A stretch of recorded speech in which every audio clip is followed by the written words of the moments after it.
Please mind the gap. Underwater train approaching. Ladies, gentlemen, and variations thereupon. This is Modern Escapism.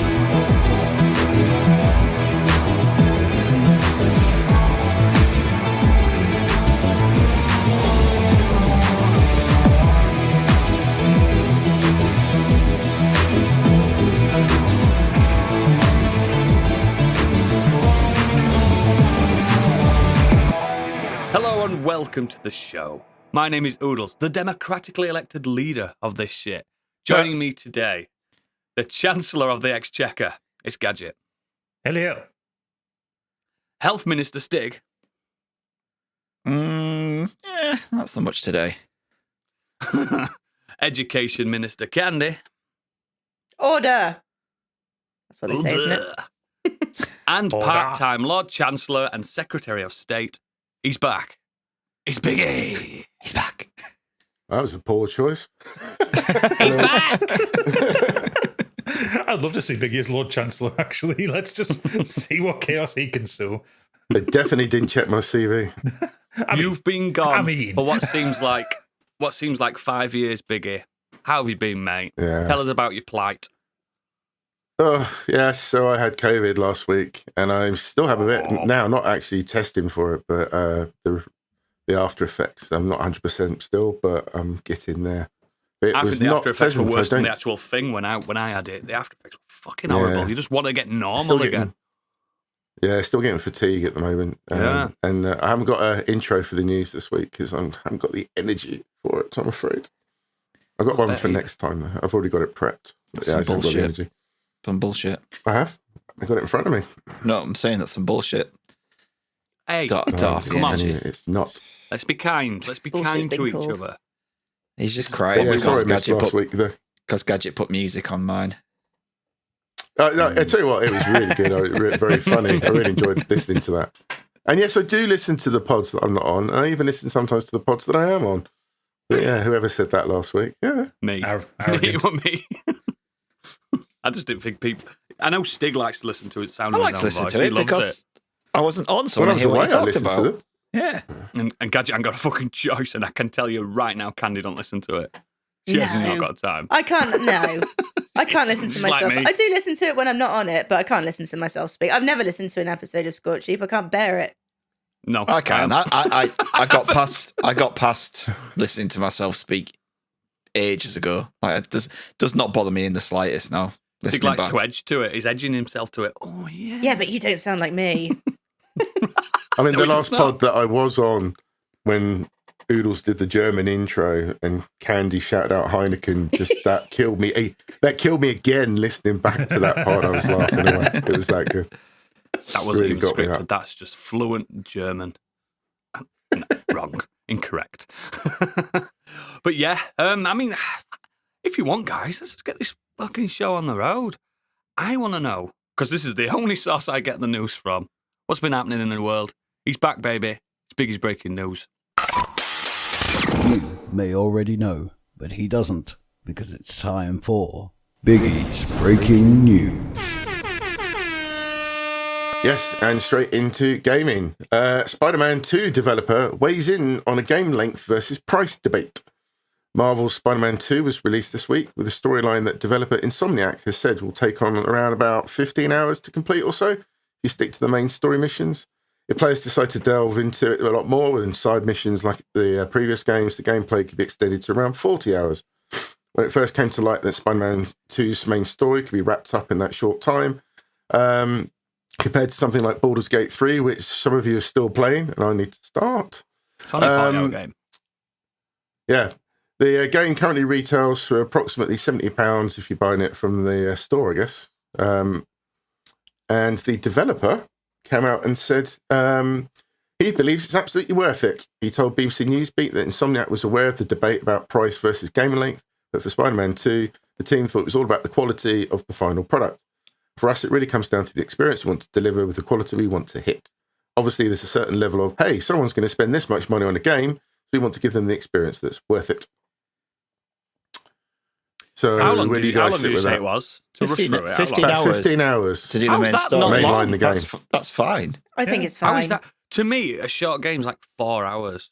I think That's people a short game. I think people generally expect open world games to like have like 20 to 25 hours worth. Literally, my main favourite story series, content. Resident Evil, there isn't, apart from 6 that we don't like to talk about, they're all 10-hour games.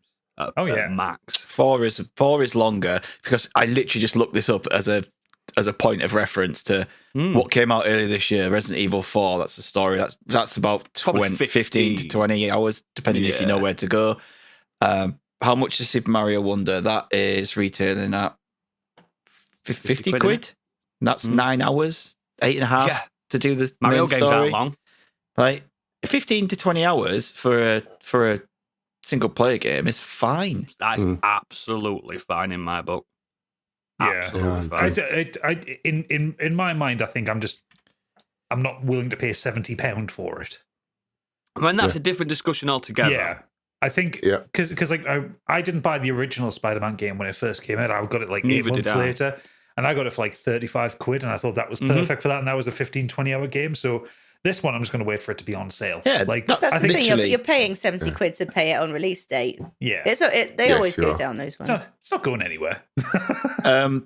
16 to 17 hours was the main story in Spider-Man 1. Yeah. So what people moaning about? I felt Spider-Man Everyone 1 were a bit too long. Everyone just fucking moans these days. There's always a problem, isn't there? To- Like, if there's technical problems, fine. Technical problems are an issue. No, it is, Stig. It's gamers, mate. Shitheads. But I also, think- if you're I- clever like me, you can get it for 55 quid. I think playing devil's advocate, we are kind of in a cost of living crisis. So I think a lot of people are like, Don't buy it then. Don't buy it then. Yeah. Don't buy it. It's a luxury item. yeah, I think a lot of people aren't because it's a shorter game. That's what I'm saying. Yeah. No, Yeah, but like, I know you're on If your playing argument devil's is like, advocate. like it's too expensive, you can't like. Don't get it. I mean that is my argument, and I'm fine to wait 6 months for it. Yeah, Ain't going anywhere. Yeah. all new releases now are 50 to 70 quid. That's just the way it is now. Like, just deal with it. People need to be paid for their work, so in order to give them a fair wage, you're gonna have to just live with the fact that they're more expensive People now. are paying 60 quid on the Nintendo 64. This Yeah. isn't new. This is just what happens. I think also that the part of this is slightly some of the fallout from Baldur's Gate 3 being the kind of unique one of a kind game that it is. In that, Yeah, but even the devs have come out and said, "Don't use us as a standard." Yeah, I know, but It's not fair. But a lot of people are using it as a standard because, like, Baldur's Gate 3 took me 100 hours to get through, and I only paid 50 quid for it, kind of argument. Also, a game that benefited from a year of early access. 4 years early access. Divinity 4 Original years. Sin, 59 hours. Yeah. Up to 150 hours if you want to 100 complete it. Those kind of games are meant to be like that. They're Yep. big open world RPGs. Spider-Man isn't. It's open world-ish, but it's just an an action. action game, innit? It's an It's just action an adventure action game. game. Yeah, it's Not to not. mention And it will it's probably RPG. run out of steam if it was 40 plus hours in the sense You of get all bored, yeah. man. near 100 I was hours. going to wasn't say, it? like, Yeah. if people are making the argument that they're willing to pay more if it's longer, that's going to encourage developers to pad it out with shite. With crap. Like Ragnarok. Or like the the recent Assassin's Creed games, not Mirage, the ones leading up to it, where they massively Valhalla was criticized. horrendous. I would say when they massively criticized for just being over bloated with stuff. Literally, Valhalla created entire cities and towns where you never needed to technically step foot in. There's no secret content. It's just completely popularized and everything's there, but there's no need to go there apart from saying, oh, I live there. That is it. You know what I mean? There's no missions. I've double checked this before. There's no missions. We're Was same Leeds with the there? Greek one, Odyssey. Leeds isn't there, but York Rude. is. Jorvik. Doncaster's there. Day trip for you in either direction. I do see, because we've talked about this before. 50 quid for Resident Evil 3 was too much. Yeah. Yep. That's too That is much. a 6-hour game. Yeah. Which was kind of just building off.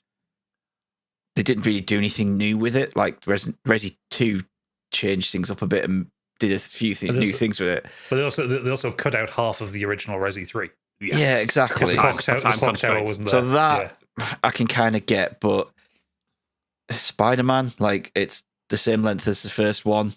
It's a prestige title. Yeah. Stop fucking moaning. Next. Well, linking in with that very briefly, Insomniac devs have also teased a potential Venom spin-off game. We're going to listen to the fans, and we're going to ask ourselves, okay, what do the fans really want?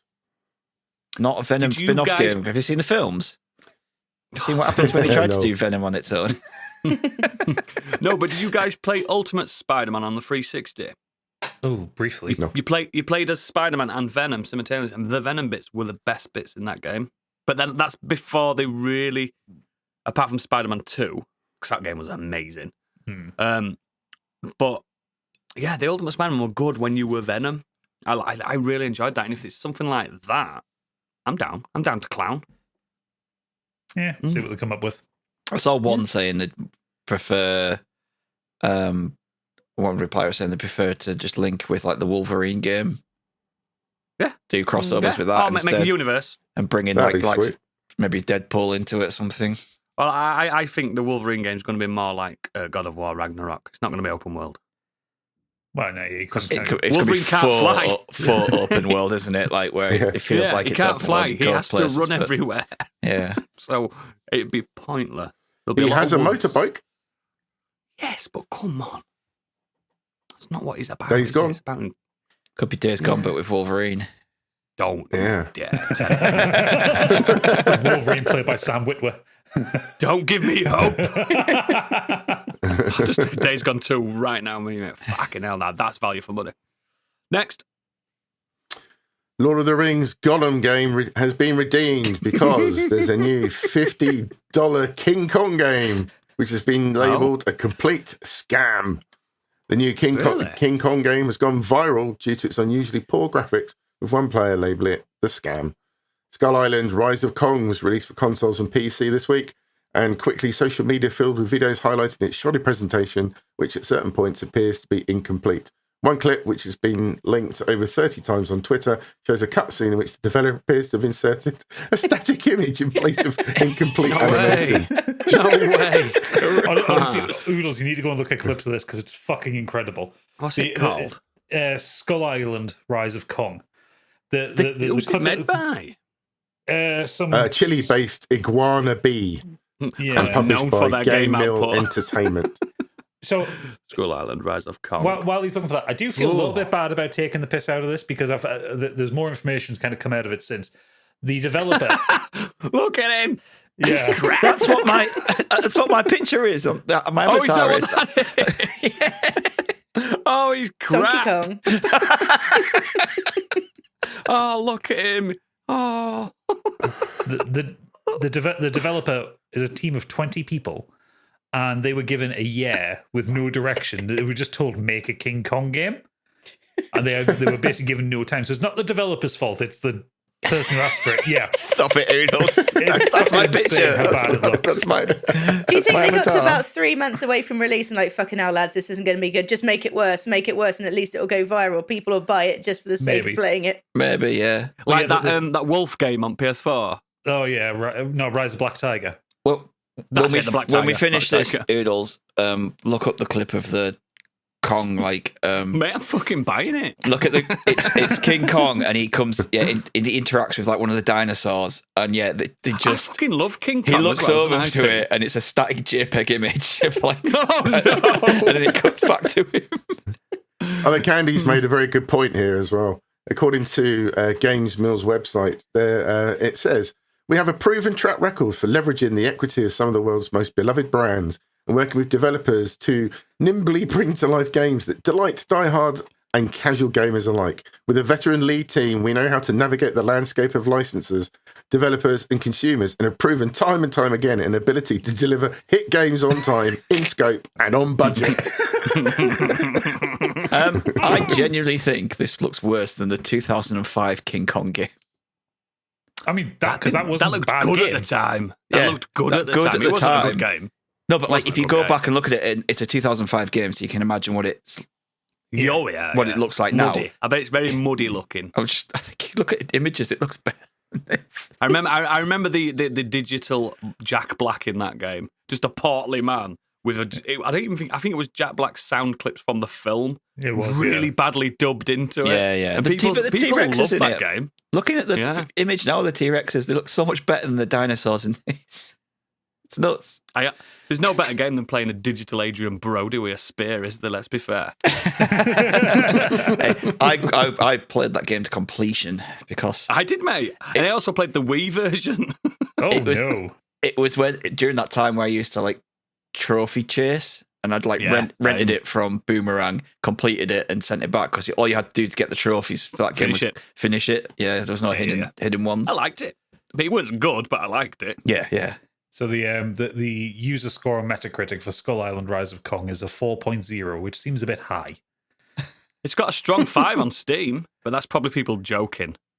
You probably, Hang on, get a lot of joke reviews on Steam, don't you?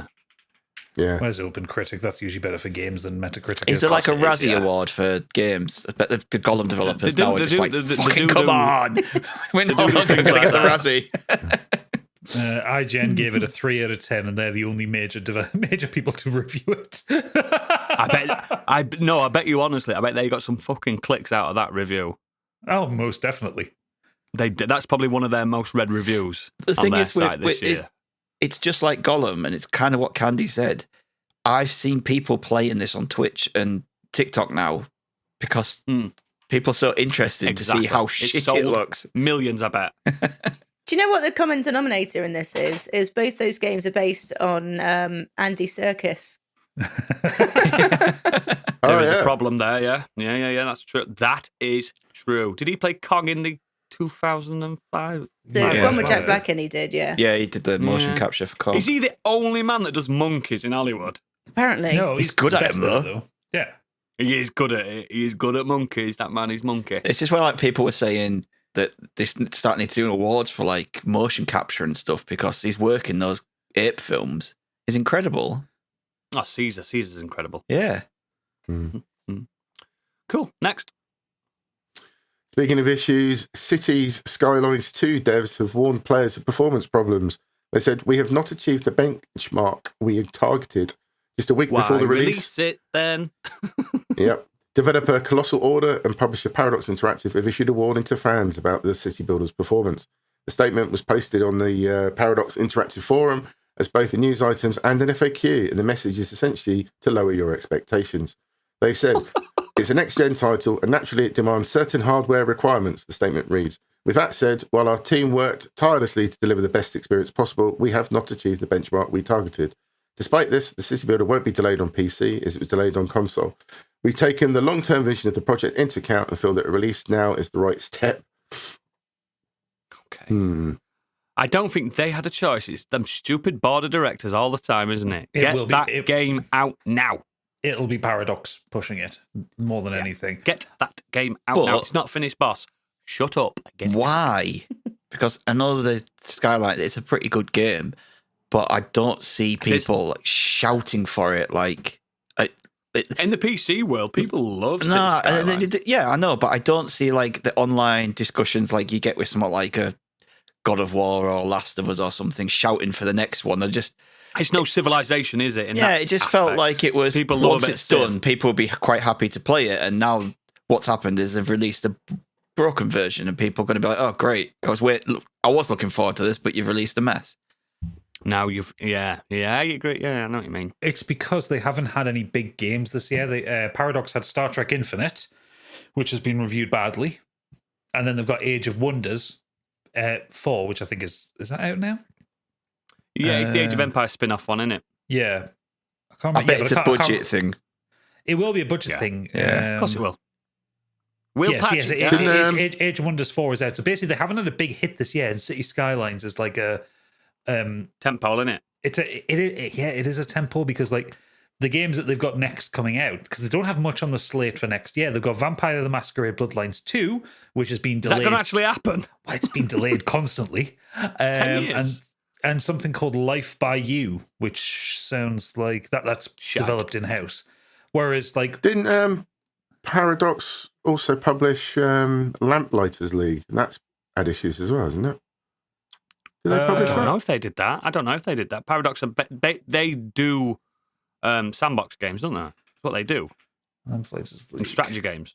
They do, yeah, they do the XCOM stuff. That's why I think the Lamplighters League was supposed to be Yeah, they did a XCOM. big one for them. And yeah, I'm sure that's had Paradox. issues. Yeah. So it was published by Paradox, developed by Harebrained Schemes, but the That's developer. been a bit of a flop as well. Yeah, We'll see the last of Paradox then. That's the next place folding. well, yeah, because telling like the last Keeps happening. games that came out that people really kind of connected to were Crusader Kings 3 in 2020 and Victoria Which is 3 good. last year, which is an excellent game. Yeah. But yes, like Star Trek Infinite, the people were just saying, well, it's just Stellaris with a Star Trek skin, but not as good as Stellaris. Yeah. So Yeah, it's, Stellaris is good. Paradox has been weird over the past few years. Like, they used to be a really, They'll really... fold. Well, yeah.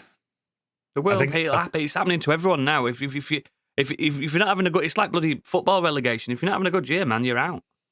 It's just happening. You just you're away. But it puts a lot of kind of negative It's light awful. on Paradox. Yeah. And it makes the developer look like a bunch of arseholes if they haven't had the time they needed to put. And City Skylines has already been delayed once. I bet They're they're supposed so to come out in the frustrated as spring. well. What's annoying though is you just look at it. They should just look at it and go, look at all the other big games that got delayed, and people are like, that's fine. It's annoying because I was looking forward to it, but finish it, and they've released fine with no major issues, and they've reviewed well. It's like, just do that. Again, Just this do is why that. I want devs. I want devs to and not the devs either. It's the shareholders to look at Cyberpunk. That is the thing you need to look at. If you gave them another couple of years, that would have dropped at a 90%. Yeah, Rather than it's fucking if it came out 60 or how they whatever wanted it's it fucking to. gone. It's just pathetic, man. And I get it. It's money. It's a business, but Like me and honestly. Gadget and you as well. Like the disappointment of still not having Silksong and being told it's coming out in 12 crushing. months, It's and we crushing. didn't get it. And I'm like, do you know what? It is shit. Take but time. I'm happy to wait until you finish that Yep. and we get the best version. It's that Miyamoto quote, isn't it? A delayed game is eventually good. A rushed game is bad. Yeah. Yeah, but Forever. let's not forget Mario time. Come on, guys. It's Have, Mario time for the next 5 months. Let's go. Have the developers of Silksong fun actually crunch. said anything about the delays? Team Cherry don't say many things. Yeah, they've been quiet though, haven't they? No, they've always, always been have been. quiet. Yeah. Oh, okay. The game drops and there's like, oh, his game's out. Yeah, even when they were doing like the Kickstarter for the development of the original Hollow Knight, there was like about maybe 30 updates on it, and they were just like, Game's "Nope, out. It'll be out when it's ready." Hey everyone, it's out now. It's out. 8 months later. DLC, guys. By the way, it's $14.99. Enjoy. That's that. literally what happened with Silksong. There'll just be one day they'll just put a tweet out going, "Yeah, it's out now. Go for it." Yeah, and it's less than 20 quid, guys. Go, go, go, and we'll all run to internet. No, it's on Game Pass. I'm still buying it on the Steam Deck. I'm still playing it on Switch. Don't need to because I got my Rogue Ally. Okay. Next. Speaking of For more, Steam, of that chat, listen to Diablo our 4. Patreon. Diablo 4 Steam reviews are down to mixed, less than 2,500 players. Yep. As it had been released on Valve's platform, people have been sharing their responses to Blizzard's RPG alongside the launch of Diablo 4 Season 2. Less than 24 hours since Diablo 4 Steam launch, hundreds of reviews expressed a combination of praise and criticism, lowering Diablo 4's current score to less than 60%. Whilst the game has been available on PC since June via their launcher, it's Steam's release which has attracted under 2,500 players. Meanwhile, Overwatch 2, another Activision Blizzard game recently relaunched on Steam, still has overwhelmingly negative rating based on user reviews. Microsoft will remember this. So on Steam, If anyone wants to purchase a sealed copy of Diablo 4 on PlayStation 5, hit me up. I will not be playing that game. just looked up on Steam charts. So the all-time peak for Diablo 4, remember, really big tentpole franchise. A lot of people love Diablo 1, 2, and 3 for all their faults. Yeah. All-time peak on Steam since it came out last week, 12,000. We get more listeners than that. That's shocking. That's really bad. Yeah. That's really bad. At the lowest it recorded on the 20th of October, so Friday, the day that it came out, was 3,100 players. Oh my word. That's And this- Battleborn numbers. Yeah. This is Wow. like, granted, yes, most people who wanted to play it on PC would have played it on Battle.net, so it's not really a fair comparison. But it's interesting to see that, like, some people don't want to deal with Battle.net, and there are more people on Steam. So, it's like games will come out exclusive on the Epic Game Store. People will wait for it to come to Steam. So you would expect there to be a decent chunk of players on Steam. It's just a bit mucky, isn't it? I mean, Microsoft's Diablo 4. That's what I'm going to be calling it from now on. It's not really worked. It's not really worked for Activision, this, has it? I think a lot of it, honestly, and it's kind of political, but I think a lot of people are voting with a wallet on this one, finally. They are. I think we're seeing it. I won that copy and I don't want it. You know what I mean? Just for comparison's purpose, the much maligned Overwatch 2, which is still one of the lowest rated games on Steam, playing 8 minutes ago as of recording, 21,000 players. Wow. So nobody fucking likes that. And no one likes that game. So, yeah, Diablo 4's dead, mate. It's deader than tank tops. Yeah. See ya. Next. So what isn't dead? The Witcher, because a remake is in development. CD Projekt have just announced that the Witcher remake is being worked on. Didn't we already know it'll that? be rebuilt from the ground up in the Unreal Engine 5. I'm sure I we knew already this, knew so that. If I knew this, you all knew this. Maybe we they knew. just It's cool though. I'm confirmed glad it, I I was guess. reminded. We need this because we need it without the trading card game that was in the original one. Don't we? Yeah. Yeah, we don't need the trading card game. I mean, Put Gwent in it, please. put Gwent in it, less booby cards. Yeah. Whoa. Yeah, hang on. That's Whoa, a bit. whoa, No, don't Steve. go back to that. Hang on now. So, Even incels thought it were a bit too much. No. This is the director's original image. Like, come on, guys. Come on. For those who aren't aware, the trading card game in the original Witcher series. So there is that whole thing with The Witcher that you can romance a lot of the NPCs. In the original Witcher game, you got scantily clad trading cards for every female character that you bed. Notches on the bedpost. Oh, game. I am pre-ordering this. And there was about It's not going to be on the new one, mate. It's There was not going to be on the new one. 300, 300, I think. No, there's not that many. It was about 30, It I was. think. No, there's loads. But the thing is, given how janky the graphics look, like the best looking art in the game with these like scantily clad trading cards of fucking Triss Marigold. Yeah. That would have been much better in Fantasy X, I tell you. I hate those card games in Final Fantasy. They're shite. Yeah. Whoa. Triple Yes, triad, baby. Yes. You know it's truth. Some No, very Triple Triad was awesome. some very sexy cards. Fact. I'm just looking at them now. Stig's Googling it. I'm Googling them now. That's the thing. It's not just that they're like kind of pin-up pictures of the characters. Like they are. There's a woman with a chain on here being pulled into bed. There's a woman in a bathtub with her big Andy, why are you boobies. clicking up? Because she wants a bit of Geralt action. She wants to be on one of them Oh, cards. there's a maid bent over I here. heard Come on, bathtub. sir. Candy's going to have to do some artwork for the cards for us now. I'm pretty sure as well. I'm pretty sure they were called wench cards or something like that. Wench Wenches. cards. Has he I given a want wench? these in Scotch sheep. You are not getting them. We are not doing Yeah. sets in scorched sheep. Not after what went on in fucking Filthwater. Fancy game of absolutely no titties? shagging. Yes, I'm in. Yeah, so get your wench collectibles from your best nearest retailer. Fuck that. I hope it's not in it. Put Gwent in it. You know the good game that you created? That. I'm trademarking Next. titties. I just had, for some reason, it pops into my head. Imagine having sexy Pokemon trading card, but it's just like every Pokemon, but just They're it's animals. it's got tits. So it's like Pikachu with tits. Isn't that just rule? What is it? Gadget rule? I think that would. Well, to be fair, that would be Rule 63, wouldn't it? If there is a male version, there is a female version. What's that website? Is that it? Rule 63? What website?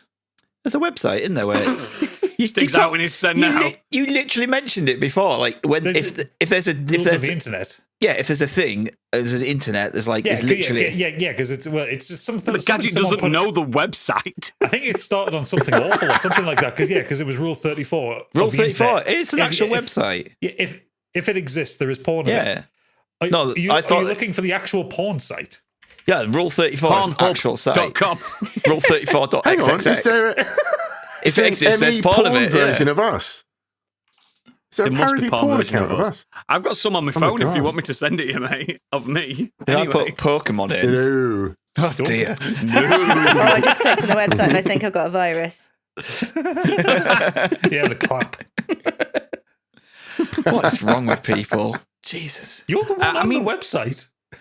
You're the Candy's one that brought you're it the up. one that you're the one that brought it up to tell us about this. I never knew Rule 34 existed until you brought it up. You remember, you used to lurk in Reddit. You used to Yeah. lurk. All that dodgy, 4chan. all that dodgy Reddit perverts. There's a Yeah. lot of dodgy Reddit perverts. Oh, I've just found a sexy Roadrunner with his arse out. What, the bird, Oh the my God. Roadrunner? The Roadrunner, yeah. Meep, meep. Meet indeed. Meet. And See Sexy him, yeah. Roadrunner is the episode title. There we go. That's what's happening. Why are people wanting to fuck animals so much? I've never understood it. Oh, There's you so sweet many summer humans in child. the world. There's Next. so many humans in the world. Next. Next. Yeah. Everyone's Fucking gone weirdos. Sadly, PlayStation's visual arts have appeared to have suffered layoffs. Among them, former senior level designer Daniel Bellamere wrote, "Unfortunately, following a wave of layoffs last week, was my last at PlayStation. Whilst there is certainly not the news I was hoping for, I'm grateful to have had a chance to work amongst extremely talented colleagues on incredible projects, and I'm leaving with good memories of my time there." He was based in San Diego and was working on an unannounced project. It's unclear if he was based at PlayStation's Visual Arts Group or Sony San Diego. They were founded in 2007 with the goal of growing some of PlayStation's biggest franchises. They brought work to prominence on The Last of Us Part 1, and the work reportedly saw the game be brought in-house at the original studio Naughty Dog to finish off their project. It's a shame, innit? But at least it sounds like he's ending in good terms. I kind of think Sony are making a lot of bad decisions at the minute. They're not good people. No. It all started when they closed down like Studio Liverpool and Japan Studio in the space of a couple of years. Yeah. Like, Yeah. come on. I mean, they've also had a lot of change up at the top. And like, I'm thinking like someone needs to like stabilize Sony because they seem to be doing really weird shit. Really agree. weird shit. I think this, again, a company that's got so many headquarters across the world, you know what I mean? Europe, America, Japan. I bet they're all just like excommunicado, do you know what I mean? They're just not talking to each Yeah. other and everything's just fucking mental. Language barriers, etc. It's just go nuts. I'd love to be a fly on wall in some of them board meetings. I'd love it. It'd be so interesting. Think you'd fall asleep, mate. Yeah, but just old white men going, this is what they like. This is what they like. Those people. What have you just put in the chat, Candy? Are we out of touch? No, it's the gamers that are out of touch. Have you seen what Candy's put in the chat? It's a sexy Internet Explorer logo. Oh, fucking hell. You are a disgusting creature. Maybe if you guys weren't such boom. dicks to me, then maybe you'd get some of this. I can't stop looking. And there's a sexy Microsoft Windows With behind it. Microsoft underneath with some big titties. This is fucked up. That's my favourite so far. Are you We've just gone too far as a browsing through civilization. Rule We need to 34 end. now? Yeah. We literally need Stop, Candy, an you're gonna burn extinction your level brain. event. No, we need an extinction level event. Start again. We've gone too far. We We've still gone get back too to this fucking point far. at some point, though. So It will eventually. It'll In another return- millennium. it'll In another return back millennium, to we'll be this. back. Hey, this was happening in years and years ago. There's cave drawings Yeah. with dicks on the wall. You know what I mean? Yeah, Like, Dix was one of the first things ever put to fucking wall. The discovered charcoal. Oh, I can print a dick. Draw a Big dick. dick. That's what it was. It's a time to penis, isn't it? Yeah, absolutely. Oh, next. Candy, stop it. Okay, I'll stop. You're on first verbal warning. Okay, back to reality and the world of film and TV. A group of A-list actors, including George Clooney, Ben Affleck, Emma Stone, Tyler Perry, and Scarlett Johansson, proposed a $150 million deal to SAG-AFTRA acronym. They also proposed a residual formula where the lowest names on the call sheet who most need the money to be the first to be paid.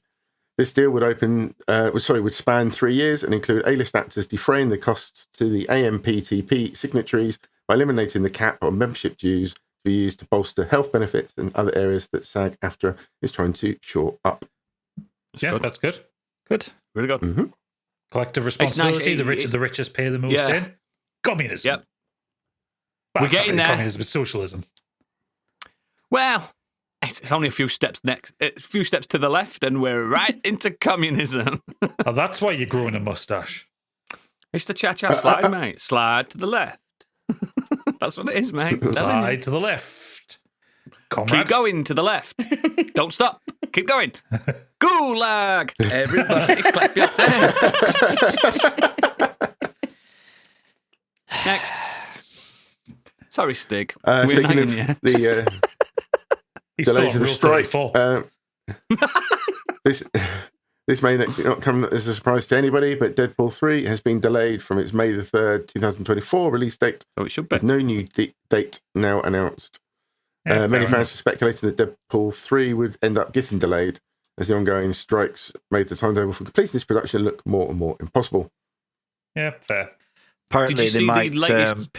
Oh, go on, sorry. So apparently they might put the Captain America film in its place because that's closer Yes, to completion. I heard that. Yeah. Did you also see the latest images of Hugh, nearly 60-year-old Jackman, being absolutely jacked? Oh, yeah. Well, that was the Jackson. point somebody made, because they said that He looks obviously incredible. to And be he's in going through some those, shit as well in his personal life, and he's just like, yeah, to be in those He's just movies, a they've obviously got monster. to hit the gym and train up for it. So obviously that's going to they've got to keep delay. that going now, haven't they? He's got to stay I in a think they've done permanent half the film level or of something. They said. dehydration. Luckily for Ryan Reynolds, he's got that Yeah. slim toned body anyway, so it's a bit easier for him. But Jackman's fucking jacked. Well, also Ryan Reynolds just has to wear a red suit and then he's covered in body Yeah. makeup whenever if he has to have a shirt off. So Yeah, he'll be fine. Yeah, It's exactly. Jackman needs to stay jacked. I feel for him, man, because that must be awful on the body and the mind. Must be fucking intense. Oof. Next. Netflix has added 8.8 million subscribers amid its password-sharing crackdown and hiked Told you. prices for some of the plans. Bet they're sat Netflix there will- going, it worked. Yeah, and now Disney are Cha-ching. following suit. Yep. Bastards. Netflix revealed its third quarter earnings, announcing it had added 8.8 million new subscribers last quarter, marking its best quarterly subscriber growth in more than 3 years. For comparison, it added 2.4 million subscribers during the same period last year. That is fucking And they're about to hike mental, their isn't it? prices as well. Capitalism works, guys. It works. Oh, it shouldn't though.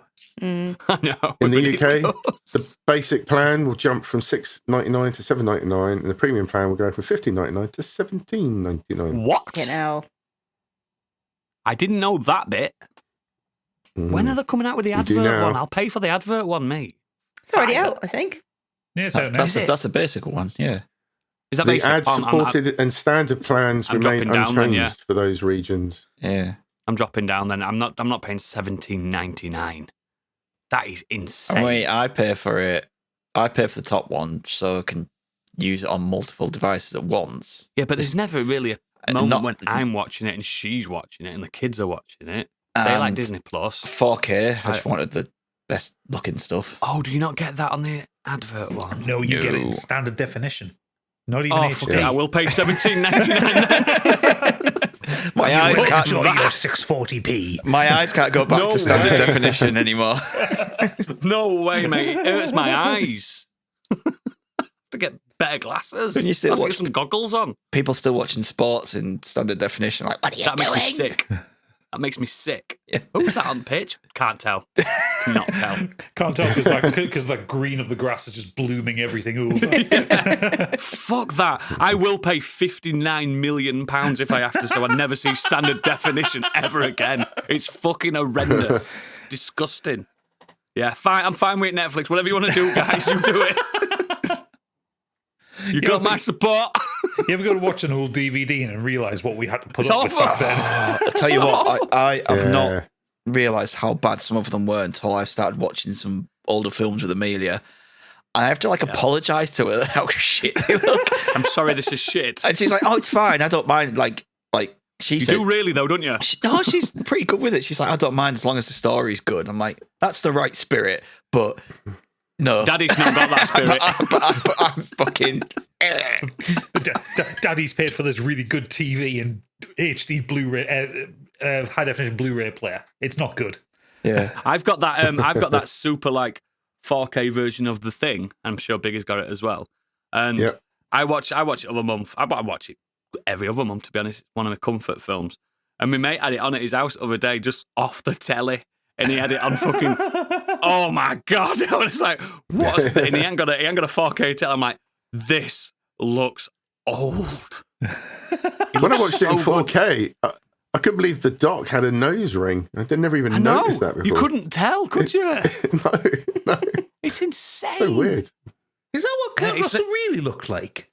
Yeah, God, he's bloody I handsome. think we were like, I'd mentioned this to Kate the other day about how good it looks now for TV. There was a close up in Gen V of two people's faces next to each other. Yep. And the fucking detail you can see now is incredible. Mm.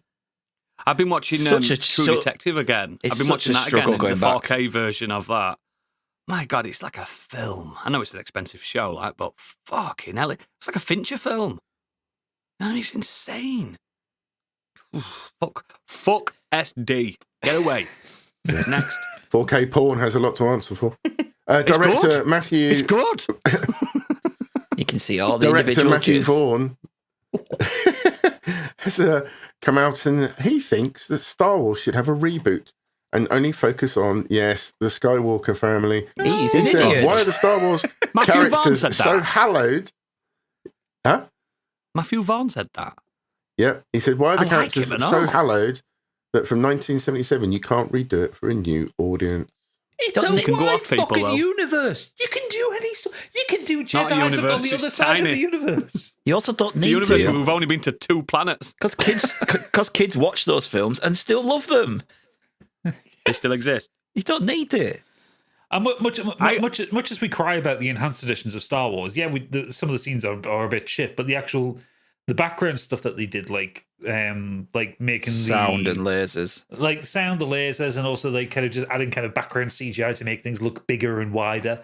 Like that stuff is great and means a lot of those films hold up even better now. You watch the originals now. Ooh, they're rough. He did a lot of simple stuff as well, where every star wasn't just a white star. There was colour in the universe. However, he did take out Nub Nub. Nub. Yeah. Yeah, that's a unforgivable. crime, an absolute crime. And he also put in Unforgivable. that Jabba the Hutt scene in A New Hope, which was also shite. So When he pointless. stands on his tail. Fucking jerky Han Solo. Just step up over the tail. Yeah. Yeah. Oh, God. It's Jabba's face when he goes. You don't need to reboot the original Star Wars films. Tell other stories. Like some of the best Star Wars content has not involved the Skywalkers at all.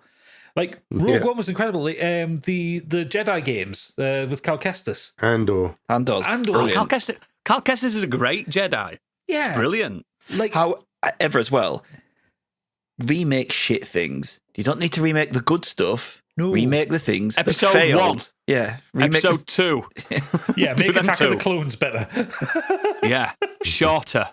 A lot shorter. Or just go from Phantom Menace to Revenge of the Sith. We don't need Yeah. the middle bit. Don't need the middle bit. We can all talk about the Clone Wars. We can just talk about them. They had these Clone Wars. Mental. The next one. Next. Okay, Matthew Vaughn. You can go off It's a very people, couple you know. of quick announcements. Gem V has been renewed for season 2, Hooray. and The Bear Yes. has been renewed for a 3rd season. Yes. That's fucking great news. Both excellent shows. If you've not watched The Bear, listener, I fucking really need to sort watch your season life 2. I out. don't know. I haven't got on it yet. Oh, it's good. It's better. I mean, yeah, season 1's incredible. So We watched the first 3 episodes of the first season. Yeah, it's very good. Stressful, isn't it? did you love It's that? stressful. Did you That's love why I've only that? watched 3 episodes, not all 8. I had to take a break. Stressful. Did you love that line from episode 1 about the Snyder cult freaks or something? He says? I fucking did. Yeah, Yeah. When I saw that, I just giggled and I was like, Gadget, I'll love that line. I fucking did love it. Yeah. This is great news. I mean, I've been catching up with Gen V. Fucking hell, that's firing on all cylinders, isn't it, Candy? Oh, yeah. Great. We haven't watched this week's, but we've caught on the Oh, first It's 4. so good. It is. I thought the weeks before was a little less good, and then it's right back up again. We're going to Did wait you for it all enjoy to be the, out and just binge it in a week. Did you enjoy the Soldier Boy? Oh, come on, you know I did. All women like a bit of Soldier Boy. Taught her everything she knew. He's very handsome. Dun, dun, dun.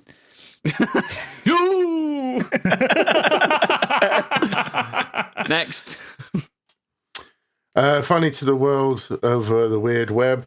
I've got two for you this week because these are Bloody hell, absolute strap in. crackers. First one, Air Asia's boss, Tony Fernandez, has drawn criticism after he posted a picture of himself getting a massage without a shirt on whilst attending a management meeting. So this is fucking stupid. In a post on LinkedIn, which now appears to have been deleted, the entrepreneur wrote, "It had been a stressful week." And he was there at his meeting, topless. He's not the most slim pickings of people, is he? Moves were out. Is he going to win the David Brent Award this year then? You Might reckon? well 'Cause do. That is Wow. ridiculous. But the thing is, it's his caption that he had on the picture as well. Is got to love Indonesia and Air Asia culture that I can have a massage and do a management meeting, and he is just sat there fucking tops off. Some poor lass behind him massaging him in front of an iPad doing a meeting. No, but I do like that caption, but in his head he's like, "Love Asian birds, me." That's what his captions read it. That's exactly what his captions meaning. But you see, Oodles, Fucking pig. this is what you need to be taken away from the business world as you move into management. You need to Oh, be, God. you need to be thinking Get of like massaged. new solutions like this. Get a massage during a meeting. Helps you think. Should we have got To various less- people I have- quote it. Let's all get I massages have next started week. to aggressively drink San Pellegrino. Aggressively. Several people commented. Oh yeah. One person wrote it was inappropriate and absurd, and a second one said it was unprofessional. He should be setting an example of good work ethics and culture, not flaunting his body and privilege. And then some people then went on to say some CEOs need to stay off LinkedIn. However, others were less critical, saying it's a good example of how working from home should always be. He wasn't at home. He was in the fucking office. On a call, wasn't he? room. In a meeting. He was on a call, yeah. I don't get LinkedIn because I Amazing. reckon I get sacked. Oh, fucking LinkedIn's awful. I don't go on LinkedIn. No. It sounds horrendous. I literally use it just to like keep my CV up there and like apply for jobs when I want to move jobs. Just in case. But yeah. like the people who post on LinkedIn are universally fucking lunatics. Are they all them runners as well? Crossfitters and stuff like that? Are they all them people? loads of CrossFitters and they can cross fuck off. You can run off a fucking cliff and die. No, it's the Dickheads. starting my day with a coffee and an inspirational tweet. Yeah, Like- the kind of people who say like my day starts at 4 a.m.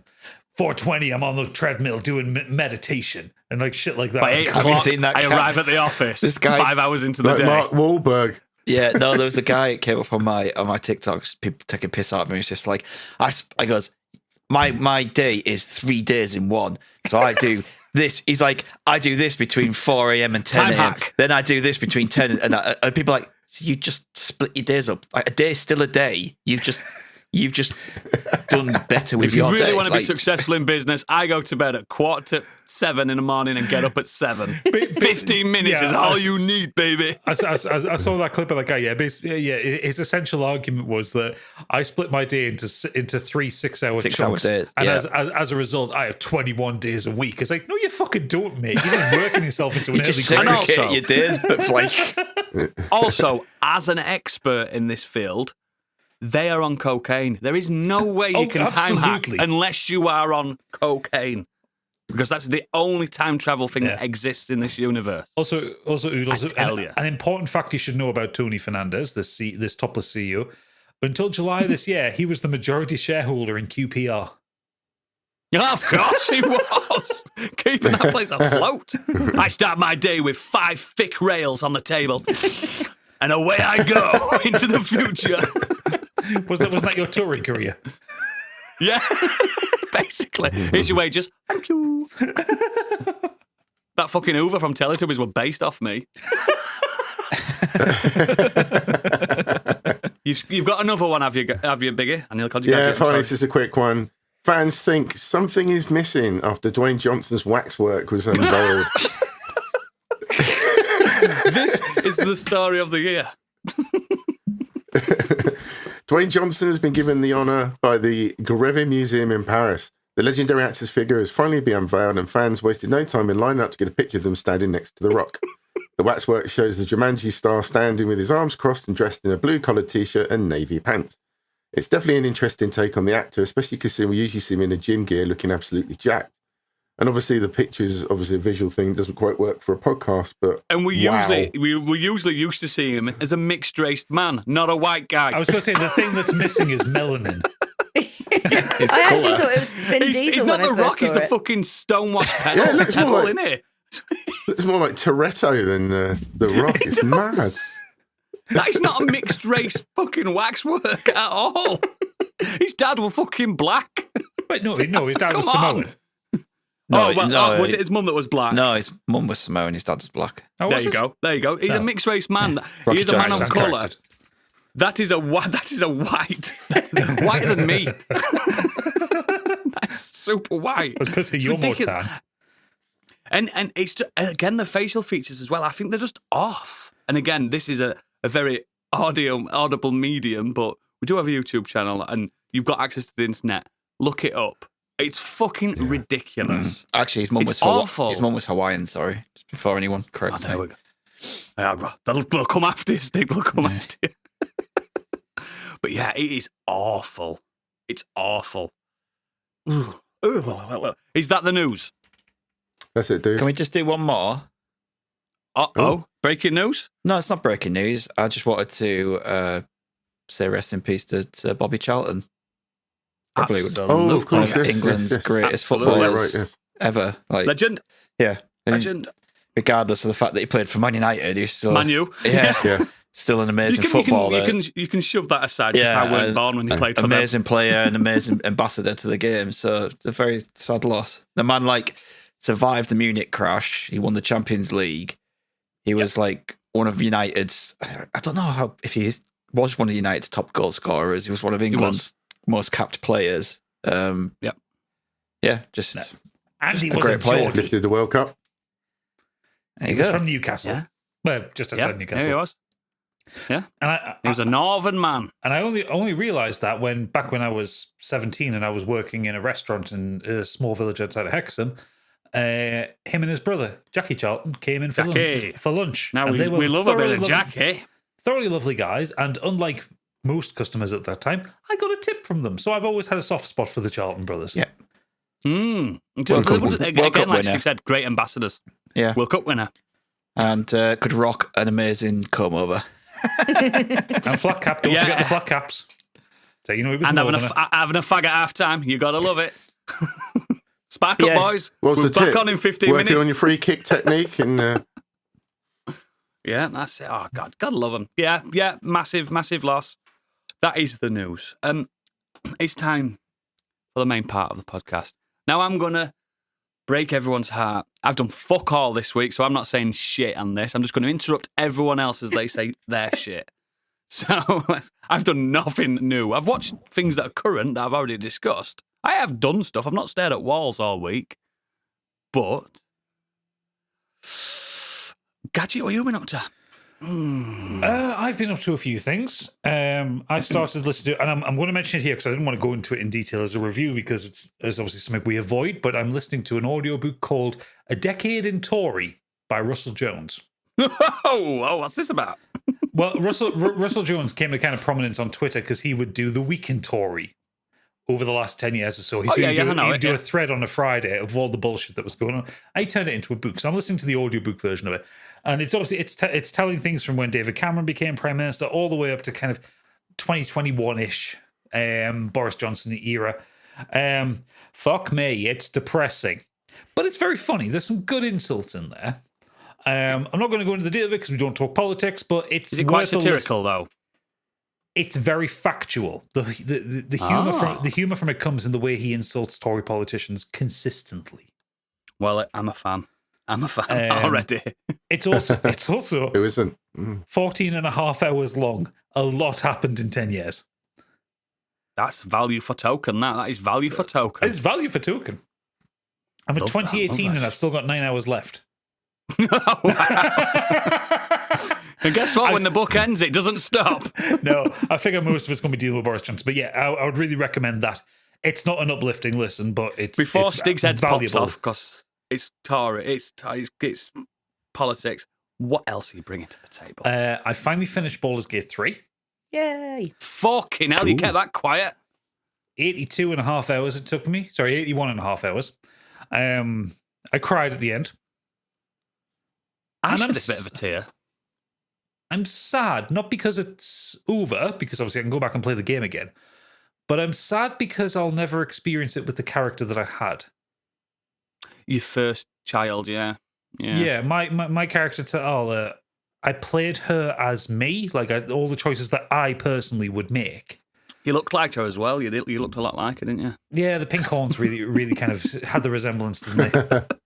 And that tight ass.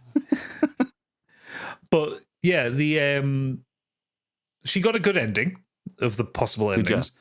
The possible 900 endings. I was just really, it was like kind of happy sad at the end of it. Like, and I think this solidifies for me that this is not just game of the year. I think this is game of a generation. Like this is like strong words. For me, Baldur's Gate 3 needs to be talked about in like the levels of like Half-Life 2. Wow. Like not the comparable games, but it's that reverence that you have for it. Yeah. It's in your top 10s of all times. Yeah. It's a very truly special game. And I will play it again. I'll do another character. I might do a Dark Urge one and be a right bastard. That's what my second one is. But it's difficult. And the thing is, I know that I haven't seen everything because when I was watching the credits go up, there were characters I never even met in there. I was like, oh shit, I need to play it again. Like I didn't meet Matthew Mercer's character. There's characters that you did you not? Oh, I did. No. There's characters that you can only recruit if you do darker playthroughs as well. Yeah, yeah. Well, so yeah, there's reasons to go back in. But all my party got good endings, got kind of mixed endings. So yeah, everything was good with that. But the main thing I want to talk about, I've been watching a TV series on Apple TV. Oh, called Foundation. You've gone to it, yeah? Finally got round to it. Okay, Isaac Asimov.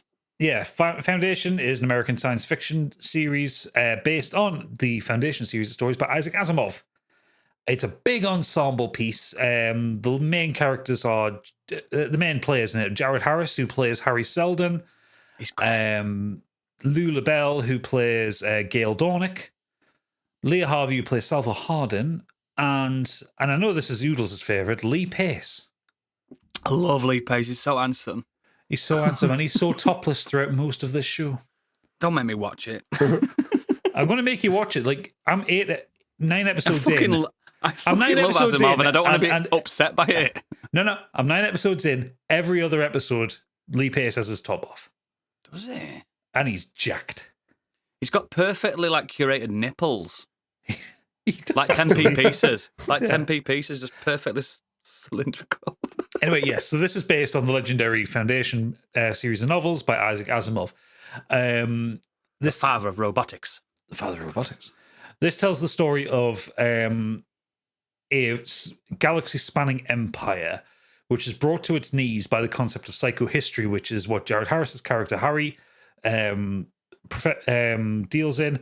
And basically, he uses math to determine that this empire will fall. Yep. He's basically using chaos theory and probability theory to say this empire will fall. You can't stop it. What you need to do is set up the Foundation, who will record the best of history and how to build another empire.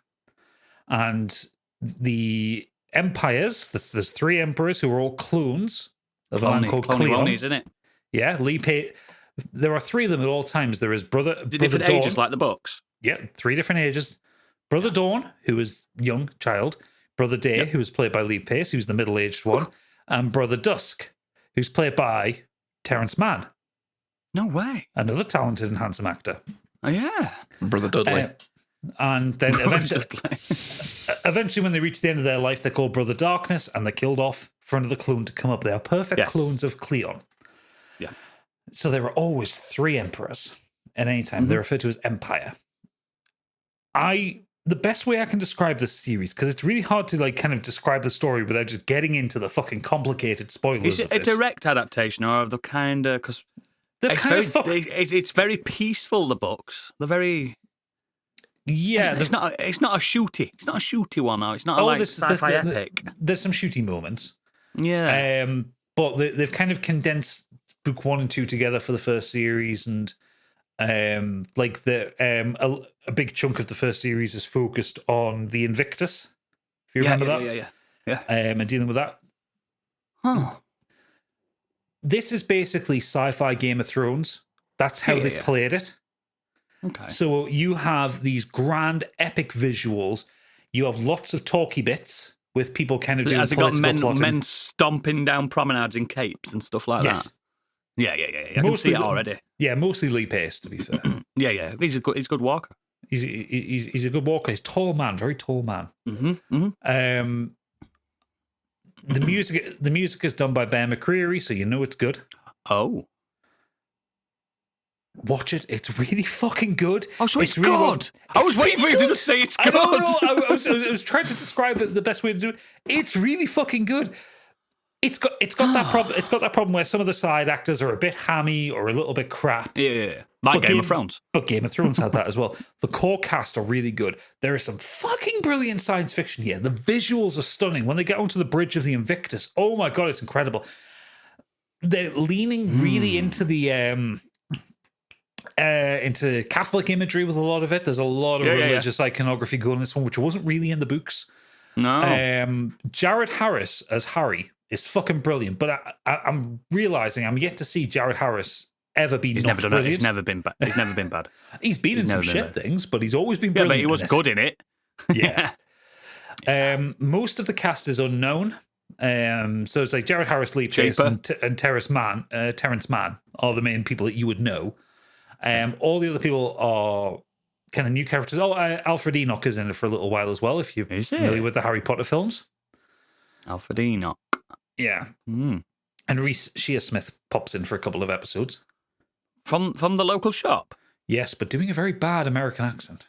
Oh, why? Don't know. But the CGI in the show is fantastic. There are some really impressive, epic set pieces, like when the space elevator falls down to the planet of. So it is coming from the books, then, isn't it? It's taking a lot from the books. It's cutting out a lot of the waffle that, like, you mean the Asimov prose? Well, it's like the '60s prose, like the stuff that Asimov and Clarke would put in there. Like the stuff that makes Rendezvous with Rama go for a lot longer than it needs to, that kind of thing. How dare you? How fucking dare you? It's brilliant. It's really, really fucking good. I'm absolutely gripped by it. It's on Apple TV. There's 2 seasons of it, 20 episodes so far. Season 3 started filming in the spring, but obviously because of the Hollywood labor disputes, it's kind of been stalled. But yeah, if you want to see the death of an empire and religious zealots fuck themselves over, British one. Yeah, watch Foundation. It's really fucking good. I love it. I think it's brilliant. Okay. I mean, I can watch that in between when I'm waiting for morning show because I'm sick of waiting for that, Biggie. It's annoying to wait, isn't it, Biggie, mate? It's annoying to wait for these episodes coming out every week. It's something I've been missing in pop culture for quite a while. High budget, high concept sci-fi. And yeah, man. It's good. It's really fucking good. Okay. I will start watching that tonight. Yeah. Shit. Lee Pace is topless within the first half an hour of the first episode. That'll get me off. That'll send me to sleep. Cool. Foundation. I'm saving Stig because he's had a busy week. Candy. So it's been 41 years since Cheers first aired. It's been 30 years since Frasier got his first spin-off. He's back. He's back, baby. Oh, He's back. He's back. Back for the new season. Those blues It's still calling. The blues are still calling. The scrambled eggs are still there. Is it the same theme tune? Yes, it is. It's a remix. It's a redo, but it's the same one. Yeah. Well, he's got an older, crumblier voice now. Yeah, that's true. So yeah. He's also a knobhead in real life. Oh, he was a raging alcoholic. Best friends with Vince Neil as well. That tells you everything. I want to see Kelsey Grammer and Vince Neil going out on for drinks. As long as Vince Neil's not driving, he's all right. God, right? Too soon? Is that too soon? Who's Vince Neil? Remind me. Who's Motley Vince Neil? Crue. Oh, okay, Convicted murderer. Yeah, right. Killed someone drink driving. Twice. Yeah. Oh. So, following the death of his father, Martin, God rest him, Frasier has been invited to teach at Harvard University, and so he moves back to Boston with his nephew David, who is Daphne and Niles' son, in tow. He's gone to kind of make a connection with his son Frederick, now Freddie, who was in Harvard for about 5 minutes approximately, and then dropped out to become a firefighter. Freddie, I bet Frasier hates that. Freddie is an absolute chip off his granddad's block, and the way they set it up is the same way actually they set up Frasier, in that Frasier moves to Seattle and tries to find a bit of a connection with Martin, and it doesn't. It's a bit of a rocky start. Frasier, in the meantime, we learned he's had his own TV show since the radio show, which is, it kind of devolved into a Jeremy Kyle style American Oprah type talk show. I like that. I'd like to watch that show. Yeah. No, like an Alan Partridge style thing. We've got 3 episodes so far. So at the moment, they're just kind of setting up the story. They're setting up the set. So you've got your usual, you've got Frasier's house. And do you remember how in, I'll call it the Seattle series, a lot of it was based in the, just in the apartment, and then you get people coming to the door. Yeah, it was a 3-wall sitcom, weren't it? It's three camera sitcom. It's almost identical. It's not really spoiling it, but Freddie lives across the hall, so it's almost a mix of Friends and Frasier. I did notice that when I watched the first series of Friends, where the camera just went straight through the hallway as they're walking through. I'm like, huh. We've got Nicholas Lyndhurst as well, who is another fellow. Rodney. Rodders. He's a fellow professor at Harvard, and I think he's going to be. Don't say American. No. He's English. Very English. That's all right then. I think he's going to be a popular addition to the show, because I mean, with the exception of Frasier, that he casts young people, so you got something for the oldies as well. But now, what best person in Frasier? Hands down. Yeah, it's not actually, in this, is it? It's actually really good. I'm really enjoying it so far. There's 3 episodes. It could go either way. I did eye roll quite hard to begin with, because I forgot that I haven't seen that many shows that still use the canned laughter. Oh, it does that, does it? It still does the canned laughter. I thought they got past that. And the opening shot is them landing in the airport, and the airport's obviously just a very temporary set and look quite cheap. I was like, this is going to be fucking awful. But it's not. It's all the familiar beats. It's the same humor, but it doesn't. It's familiar in a comforting way, and not a money for old stick kind of way. Okay. At the moment, none of the characters from Seattle Frasier have been in the series. I'm not sure that they're going to. I don't know if that's been confirmed or not. David Hyde Pierce has specifically said he had not been asked to come onto it. Yes. Oh. Yes. Yeah. Famously. Oh, he might have just been hiding it. He might just be hiding. It might be hiding a secret cameo. Maybe. BB, what's her name, who played Frasier's ex-wife? She's Lilith. Yeah, she said she wasn't asked to go onto it either. Oh, what a shame. I wonder if they all fell out. Well, yeah, No, A lot maybe. of people fell out with Kelsey Grammer. I think it's more like the Kelsey Grammer's egos ran away with him. Yeah, that's what I'm saying. He's not a bloke. Telling you now, it'll do fine, and then they'll go, let's bring him back, and then they'll be regulars. Yeah. When he realises, I mean, if it does well, we kind of want the rest. Yeah, I mean, if it does well, surely they would at least do a cameo. Is it on Paramount then? Yeah, Paramount. So you can Paramount. watch it on Amazon if you want to pay for the. I think it's £5 a month. You just sign up for free trial, guys. Yeah. I know you said the thing about canned laughter, but if the original show had like a studio audience in, you kind of have to, because it would just feel so weird without him. Yeah.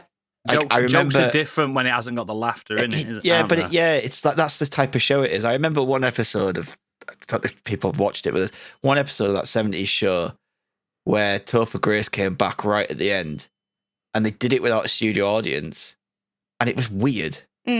Like usually when a character returns, they get a big cheer and there's laughs, and there's nothing there, and it's like that was a really weird scene. Did they do that without a studio audience so they wouldn't reveal that he was back? No, Yeah. he just didn't. Was it that, or he didn't have time to do it, or No, something? it was very specifically because it was supposed to be a kind of a twist ending. They kind could of have thing. just gone out and told everyone, couldn't they? But 'Cause it's shot months before it comes out on telly. For me, it didn't work, and I'm just thinking that would be the same if you brought this whole series back and said, Yeah. "We're bringing Frasier Yeah, back, you're probably Frasier right. back," but it's not as you knew. It's going to be slightly different, and you're like, oh, "This is just weird." Yeah. Well, again, You're because they have probably the kind right. of pregnant pauses. It's almost as if it's a theatre show. I love that on TikTok when you watch Friends episodes without any laugh Yeah. tracks. Or the memes I keep saying you about Ross when he's a creepy little bastard. Yeah, it makes Ross feel like a real fucking rapist. Yeah, it's awful. They I just put mean, really it does. dark I mean, music they do behind put like it. dark music over the background of it. when he's staring at Jennifer Rachel. Aniston through a window, and he's like, "No, no, no, no." He's just fucking staring. But I bet it worked like that in the show. I bet they were laughing and stuff. Do you know what I mean? It's weird. Weird Yeah. content. But you recommend it then? Yeah, I'm really enjoying it so far. Like I said, only 3 episodes in it. There's also a really nice tribute to Martin Crane and also the actor that played him as well. So there's some nice nods to the Seattle version and to Cheers as well. Actually, it's cute. But yeah, if you Woody like Harrelson's Frasier, going you'll to like turn it. up. Oh, Probably not. He'll be too stoned to work out where he's going. Yeah, that's true. and probably not because Kelsey Grammer went bare for him to still look the same as he did 41 years ago. Yeah, I'll be fuming. And Kelsey Fucking Grammer, Kelsey Grammer has visibly aged. He looked better as Beast in X-Men, didn't he? Oh yeah, it's quite handsome. I was just going to say that. He looked great as Beast. He were a great Beast. Cool, Frasier. Oh, okay. I've got 2 things I'm going to try now. It's working for me, this podcast. It's a good podcast, this, isn't it? Yeah. It's fucking wild. Biggie. Yeah, there's a few things I caught up with whilst I was ill. A few episodes of Black Mirror. I did a little catch up with that. I'm only going to name the episodes, not going to review them. But Metalhead, Hang the DJ, and Crocodile I've caught up with. They were really Oh, good. I old love ones, Hang the aren't they? DJ. Do you remember those? I don't like ones, them, yeah. It's Metal Head, the robot one. The dog. Yes. I Robot did Dogs. like that one. It's crap, that episode. Hang the DJ was great. I don't though. mind it. I thought it was all right. Hang the DJ. Yes. Fantastic. Really clever. What was the other really one? Smart. Crocodile. Can't remember that one. Yeah. That was the woman that ends up killing somebody again. And then the repercussions of that with the insurance person trying to track down an insurance claim, and it all Oh, yeah. combines No, together. it's good, that one. Really, It is good, that really one. well put together, that Good, one, that yeah. But I finished a very famous game, finally. Dragon's Quest 11. Oh my God, 120 alright? plus hours into You that. recommend it? Yeah, I mean, the game is charming. It's the greatest hits of RPGs. I can imagine a boat's completely coming in a minute. A boat. No, I completely agree with why Oodles loves it. I really enjoyed it. And there were just a few things that I didn't like about how you had to go to back to old areas without certain attributes that you had in the game. That was a bit frustrating. I've but explained I'm this to you. You're playing playing the the old version, original aren't you? version. Yeah. Yeah, not the one that they tidied up apparently. But Oh, yeah, they as an tidied overall up. game, and linking back to the earlier conversation about money's worth, my God, I got my money's worth out of that. And Without what did you doubt. clock? What were It's your hours? About 120 hours. Fucking And Big dig. that's all 3 endings. That's the third Yeah. ending, plus most of the 3 side credits. quests all done. There's 3 credits in that game. I'm only on 45. Yeah, but you're playing it I won't ruin it for extremely Stig, slowly, the, Stig. Oh, yeah. The credits at the end of the proper final The ending were proper really ones. Yeah, they are. cool. Yeah. I jumped back on Cyberpunk after Oodles recommended it. In it good. And started again. And like Gadget quite rightly pointed out, that opening. whew, One of the it's best good. openings ever, that. Yeah, I had my headphones on for it as well. And Yeah. wow, I was well into that. So 8 good. hours. That opening is approximately 8 hours before you even get the opening title come up for the game. It's so good. It's so good. But- I love the bit. But the game's I mean, got its hooks It's into me. I a want to spoiler play when, it you, all when the you're time in at the the when minute. you're in the hiding behind the telly and you're listening to them talking, and it's so fucking Yeah. good. Yeah. And I love Jackie so much, but I'm not going to mention anything else. But Jackie as a sideman, as a wingman, he's going to go down in history. Him, what little time you get to spend And yeah, with just- him, I think he's fantastic. It's And it's John DiMaggio, isn't it? Pretty, yeah, it's a pretty unrelentless opening as well, because once you have that big scene and the reveal, the twist, and then there's another bit that comes up, and then there's another interlude, and then there's the final bit of the opening. It's just full on. But yeah, really, really Brilliant. cool. Really enjoying that. And they've Where added do you get cats to to the find game. What, sorry? They've added cats to the game, and you can pet them. Yeah. Oh, Even in the there intro. was one. Even in I the found intro. that as well. Yes, it's funny you yes. should mention it just then Yep. because my particular cat is cunting right now. So Also, minor spoiler, they've added other animals that you can touch. oh. Quite a Ooh. few more different animals. Like a trouser snake. No, but remember, for instance, the iguana makes a comeback. Oh, yes. yeah, I do. Yeah. Makes a comeback. So there was that. Did watch Dharma. I know Stiggy's reviewed this before. Nope. If I remember right, the dramatization, that was Jeffrey Dahmer. That was really cool. I and then we also don't think watched Stig reviewed it, but I did say that I watched the first episode and couldn't watch anymore because it made me sick. I think I reviewed it. Oh, It was I thought Candy. that- No, I didn't see it. Yeah, I I know one of you did. didn't want to watch it. It makes me sick. I watched that I'll first tell you, episode and I couldn't watch anymore. It's incredible. It's a fantastic portrayal by Evan Peters. But yeah, I Couldn't mean, watch that. clearly the guy is insane and messed up. But it was just an interesting dramatization, and also the fact that he could have been caught quite early on as well due to the incompetence of the police. It's quite an interesting story about how that happened and neighbours raising suspicions and stuff. I So wouldn't yeah, say it was even unfortunately, a incompetence, lot of was it? that It was could have- willful ignorance. Ignorance. Well, yes, you got that too. Yeah, but yeah, I mean, it is a hard watch, but I do recommend it. And there's also a Netflix documentary, conversation tapes as well, Yeah. with interviews can't with them watch as it. well, which He frightens me. fills out some of the blanks. But yeah, without a doubt, it's one scary. That's to me, individual. that's real horror to me. That's scarier than any scary horror film. It is. Those things like that I don't know, they get under my skin. Mm. And that first episode, and Evan Peters is that good, he stopped me watching it. Mm. I was like, this guy, Mm. he's going to go out and do something in real life. He's that fucking good. He's frightening. And even him, he said in real life that it affected him mentally playing that role, didn't it? I'm sure it did. I can imagine. Yeah. I can imagine. And Awful. he's so good in it. He Definitely really a Christmas watch, innit, with family. portrays the guy. But on a lighter note, the other thing I just wanted to quickly bring up was another graphic novel I've been reading, catching up with Jupiter's Legacy by Mark Miller, or Yep. Millar, drawn by Frank Whiteley as well. Just Yeah. really good, fantastic artwork, great story. And I just found out there was a TV series on Netflix, but they've cancelled it already Yeah. after season one. But Yeah. I might check it out anyway, just to see the comparison. But yeah, really good graphic novel about. I like the art The style in Jupiter's roundabout- Legacy. I think it's really like Yeah, retro Whiteley's, futurism, innit? he did a lot of work with Grant Morrison, didn't he? He's Yeah, a loads. fantastic artist. But Beautiful, yeah, it's just stunning, about stunning work.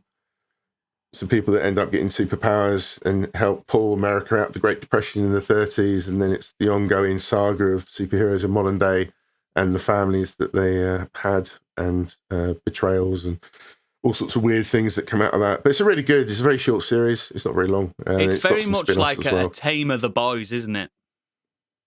Yes, that's a very good Yeah, comparison. it's actually. Yeah, tamer. I'll go with Tame. that. It's not as disgusting. No one's fucking beds No. and stuff like that and inanimate objects. But there's some Shame. brutal scenes in it, without a doubt. Shame.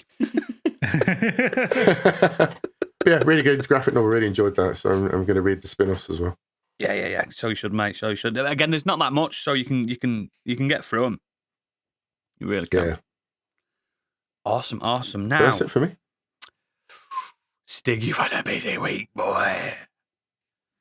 I have. It's all come at the end of this week, though, because for some stupid reason, everyone decided they would launch all the good Everything at stuff once. on October the 20th. Yeah. Yeah. I have got Spider-Man 2. I'm not going to talk about it this week. I'm going to talk about it next week because I'm only a few hours in and And all he's doing is taking photos. I can't help it. The photo mode and it's great. I like a good photo mode and it looks myself, gorgeous. But yeah, I'll talk about it in depth more next week because I've not really touched it much, to be honest. Because I have been doing other things. The first one is I've been playing Super Mario Brothers Wonder. mate. Right. Okay. So my lad wants to play this, and I kind of want to play this. So your review is going to make me press Well, purchase. do it because it's fucking amazing. Fantastic. That's what I wanted. That's what I wanted. That's what I wanted. And I love yeah. a 2D Mario. So I this love a is 2D obviously Mario. Nintendo's latest 2D Mario, and it is not a deluxe version of Mario 3D Land Deluxe or something like that, or a Wii U Deluxe thing. This is a brand new 2D Mario game, all new levels, all new concepts, new look. Like the way everything looks now is they seem to have this kind of more chunky 3D look to them, the characters, which is really nice. You can play up to, I think it's, 1, 2, 3, 4. You can play it as Mario, Luigi, Peach, Daisy. Two different coloured Toads or Toadette, 4 different coloured Yoshis, and then another character I don't recognise, Nabbit. So you're 18-player game. So you can play as any of those characters, and each of them kind of have a little something different about them. So like Mario 2, where they've all got a little bit different. Yeah, not massively, but for example, if you play as a Yoshi, you can't use the power-ups, but you also can't die when you get hit by enemies, and you just kind of... He's got a shell. Yeah, he just kind of goes... Does he know when you get hit and you have invisible hitbox for a moment? Yeah. It just that just happens to him, but you also That's do good get for people that are not good at the game, aren't Yeah, they? exactly. So if you've got a kid who struggles with with enemies or jumping over the snapping plants or anything like that, Be a Yoshi. It's really good for children. And it also has that extra little Yoshi bling, when his legs Yeah, I love Yoshi. when his legs go in the air and he gets that extra little boost in the air. But I'm presume most of you have seen the trailer for this, and you've seen the concept with the whole Wonder Seed and it going trippy It's the as drug fuck. Mario, isn't it? Yeah, Mario yeah. and drugs, isn't it? And the whole world just goes into this weird and wonderful Fear and Loathing in the Mushroom Kingdom. trippy, yeah. Well, this is the Flower Kingdom now. Oh, is it? Oh, is Yeah. it? Oh. Different kingdom. And from that trailer, you get a little snippet of it, but every single level has one of these seeds in, and every single level has something new and unique in it. I love So that trailer Nintendo. doesn't even touch hardly anything. You look at that trailer and go, oh, that's going to happen every level. No, because that happens in the first level, and then every single time you get something completely different, and they're so Wow. inventive. It's so wild. Sometimes I don't want to get into too many spoilers with it. Sometimes you get ones where you'll be flying around somewhere, and then you'll get ones where it's just raining stars, so you just get invisibility, indestructibility, kind of and you can just bomb through the level. There's ones where it's a black silhouette. There's one where you've got to kind of navigate a big tall Mario through this world where it's all dark and you can't really see much, but it's because it's kind And of Nintendo, fucking masters of this. They are the masters. it's just They don't care about making a completely complex gameplay mechanic to never see it ever again for the rest of the game. They don't care. They'll do it. Genuinely, that's what this game is you will play a level, you'll play a world, you move on to the next level, and what you've just experienced in that last world, you won't see again.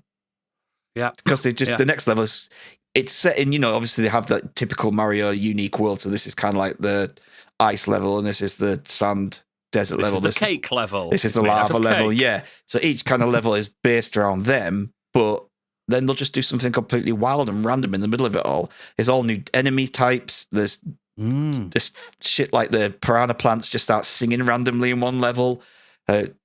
Just all this kind of weird, wonderful stuff going off, and it's brilliant. It's just, if you like a 2D Mario, you can't not love this game.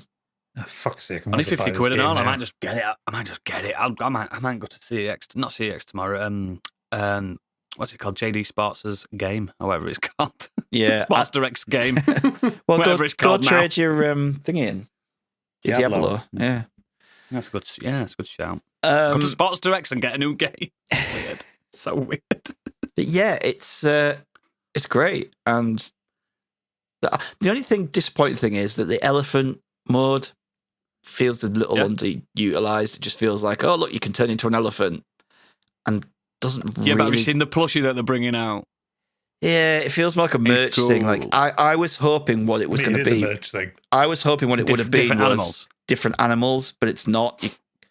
Although it does look funny seeing Peach or Toad as a big fat elephant. Oh, do they turn into elephants as well? Oh, brilliant. So the only ones that don't is playing as Yoshi Peach and all Nabbit. the way through it. The rest of them the rest of the characters turn into the big elephant. But yeah, it doesn't do a lot. It's just kind of a fun dynamic. But I do I'm wish. such a prick with Mario games, though. I always play him fully as Luigi because he's my boy. Yeah, I do wish it had been like different animals. Like, it could have been like a tiger or a cheetah or something. So you kind of had, you're cheetah and you run fast through the level. Cheetah Something could have like been that. like the cat, couldn't it? Yeah, it would have been quite cool. But and the only Or a bird. disappointing thing is, I think it's quite easy. But it's a kid's game as well at the end of the day. And the multiplayer as well, they don't have collision on anymore. So so you can't fuck your friends over. You can't pick people up and chuck them in. no, you can't do that, but you also can't have kids picking you up and throwing you by mistake either. Because that was always a problem. By mistake. No, the kid's terrible for it. They don't know what, they'll press a Pick you button and you just like, they'll pick you up and you're like, you put me down. I'll put you in this hole. Or they'll get you like, they'll be in front of you and they'll miss a jump and it'll cause you to miss the jump because you'll hit them. What actually, one little thing that just reminded me of going in the tunnels, if they all have like little animations of going in and out of the tunnels now that are all, each character has like their own unique one. So like Luigi will like go in and his hat will stay there and all of a sudden his hand will come back out and grab his hat and pull it into the tunnel. Boy. Or when the elephant goes in, it kind of has to squeeze and its legs like dangle a bit while it's squeezing itself in. Body positive Mario, yeah. Love it. So it has it's an elephant. Nintendo have always been very good at doing characterful animations like that and little touches. They're the masters of it. They are the masters of stuff like that. It's a little disappointing to hear that it's easy because I mean, like Super Mario World was not easy. Was a kid's game and that was viciously difficult. That was not easy. There's been one level which I lost maybe about 10 lives on, and the most I've lost in others is maybe 1 or 2.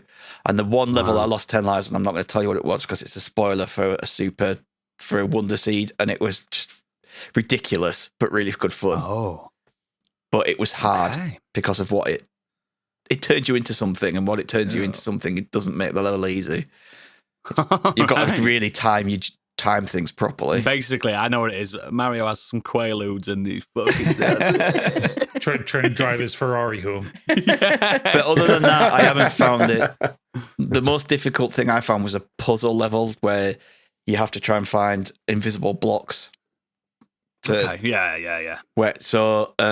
To find these flowers to get you one of the Wonder Seeds. There's no enemies. It's just there is a Wonder Seed on this level. Find it. I'm still really excited to play it. Honestly, it's fantastic. It's Mario, isn't it? It's a proper new Mario. He's the king. It's not this is a Mario from 10 years ago. We've now just made it look a bit better.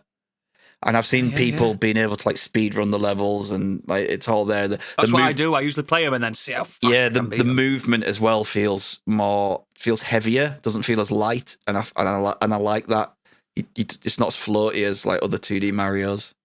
Watching kind of some trailers on it now, the graphics are beautiful. Oh yeah, man, it's stunning. Art style is gorgeous. I mean, I know Mario games usually are, but the art, the music, the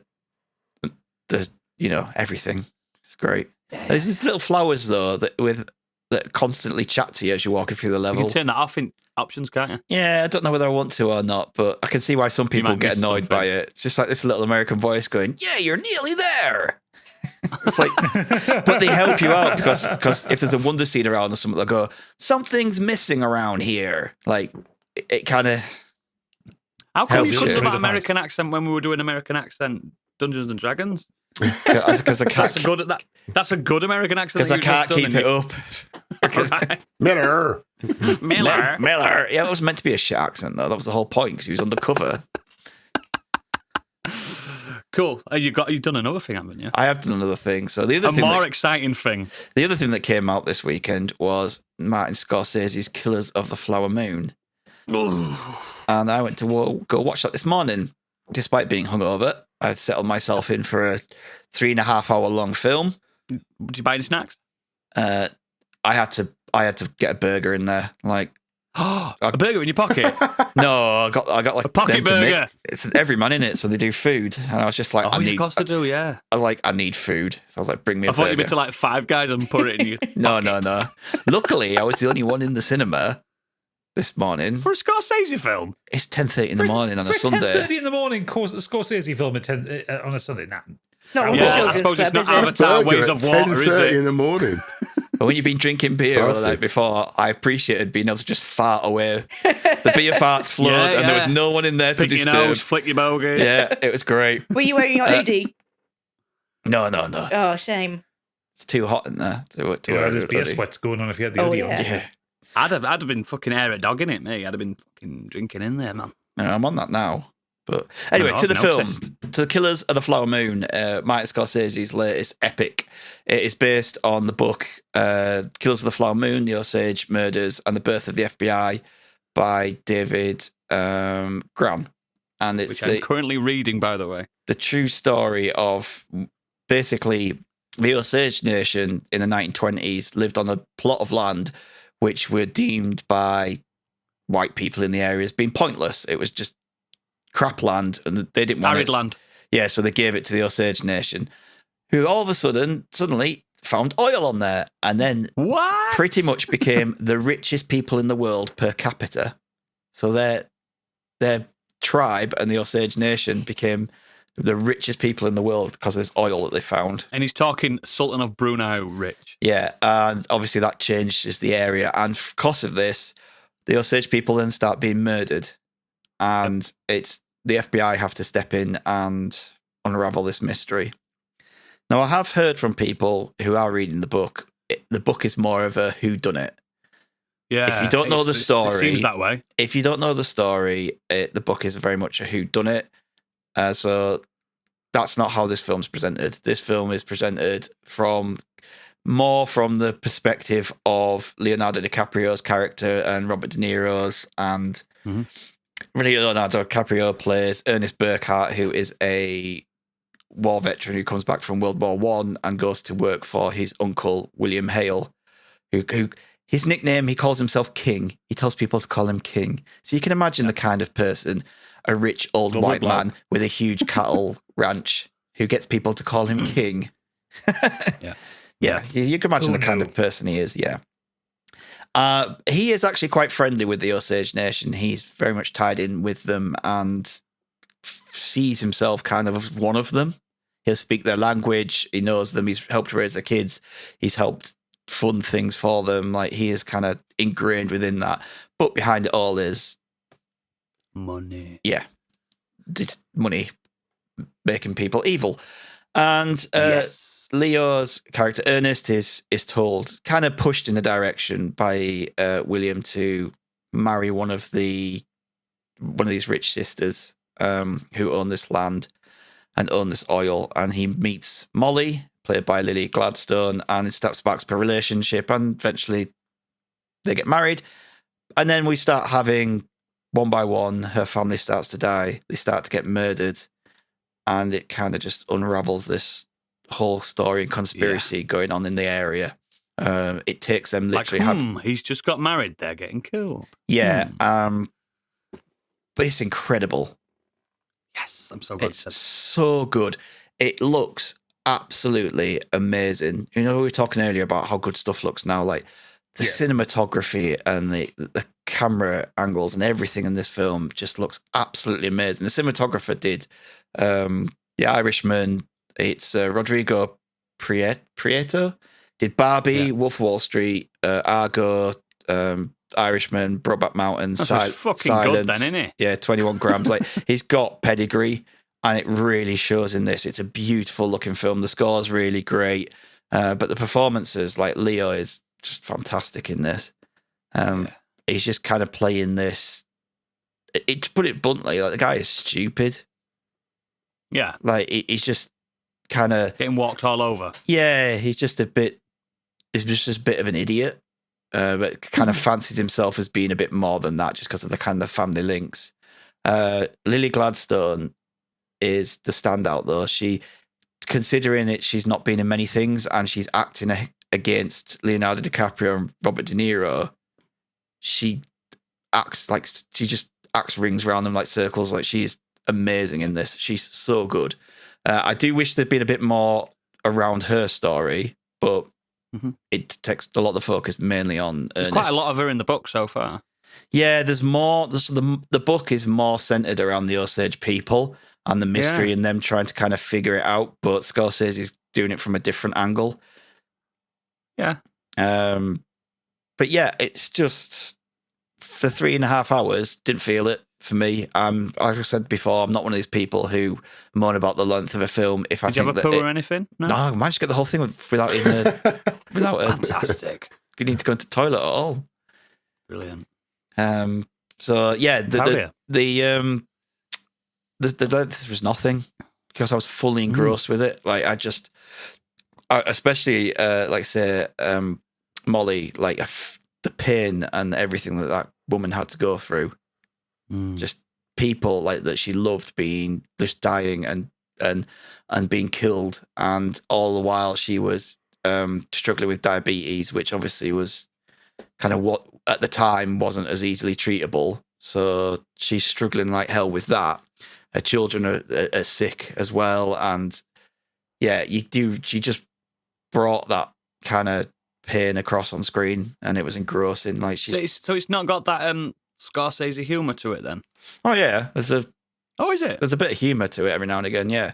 Like, because she's a really, like, she's very headstrong and quite feisty. So when... Like Harry Potter. Right at the, right at the beginning when Ernest is trying to get in her good favour, she's just kind of... The way she laughs him off and, like, the way that she deals with it is... That's good then. Like, she's in... It's not just a down film. like she's very much in control of how this relationship is going. And Cool. yeah, she has some good lines, but there's some other good lines in there every now and again. But yeah, it's brilliant. It's got that obviously that Scorsese kind of gangster element to it. For one, it's not a gangster film, but it has those kind of links to it. You know, they're in the Wild West in essentially in the 1920s. Where there are a Frontier. few. Yeah, there's it's kind of. Those areas are getting built up. They're still a bit shabby in places, so you still have these people doing moonshine in the middle of the fucking forest, and they're all dodgy and still. And there's mud. There's mud. There's bank robbers. There's heists and that stuff still going off. There's still a bit of the old Wild West in those areas, and you get a lot of that. Like Scorsese's worked quite a bit with DiCaprio now, hasn't he? He's like he's one of his sort of go-to actors, right? He's his new De Niro, isn't he? Yeah, he's done Wolf of Wall Street, Shutter Island, Parted. Shutter Island was so good. Yeah. Gangs of New York, Aviator. I'm starting to look at DiCaprio as one of the best actors ever. His films are just incredible. He's I brilliant. think he's at the top of his game now, isn't he? He doesn't do bad films. He doesn't always do it. amazing films, but he doesn't do bad ones. He's come a long way since The Beach. I was going to say, he's managed to lose that pretty boy image, hasn't he? I think that's when a lot of actors come into themselves. Like the same happened with Mahogany. Mahogany. Well, Leo does this thing in this film where he constantly has this scowl. I don't know how he holds it. You remember how Carl Urban in Dredd just had that downturned mouth? Yeah. He's like that throughout this whole film. He just looks dishevelled, and he just looks grumpy. And I was like, I liked him in. He's clearly got when he was some. Sorry, he's clearly got some like false teeth in because his teeth aren't like Hollywood perfect, and that's doing something with his mouth. A few times though. Well, like he did it with Revenant, he did it with Don't Look Up, where they tried to make DiCaprio look ugly. He's not an ugly bloke. I mean, they keep trying to do it to him. It's like I can see there's a pretty man in there.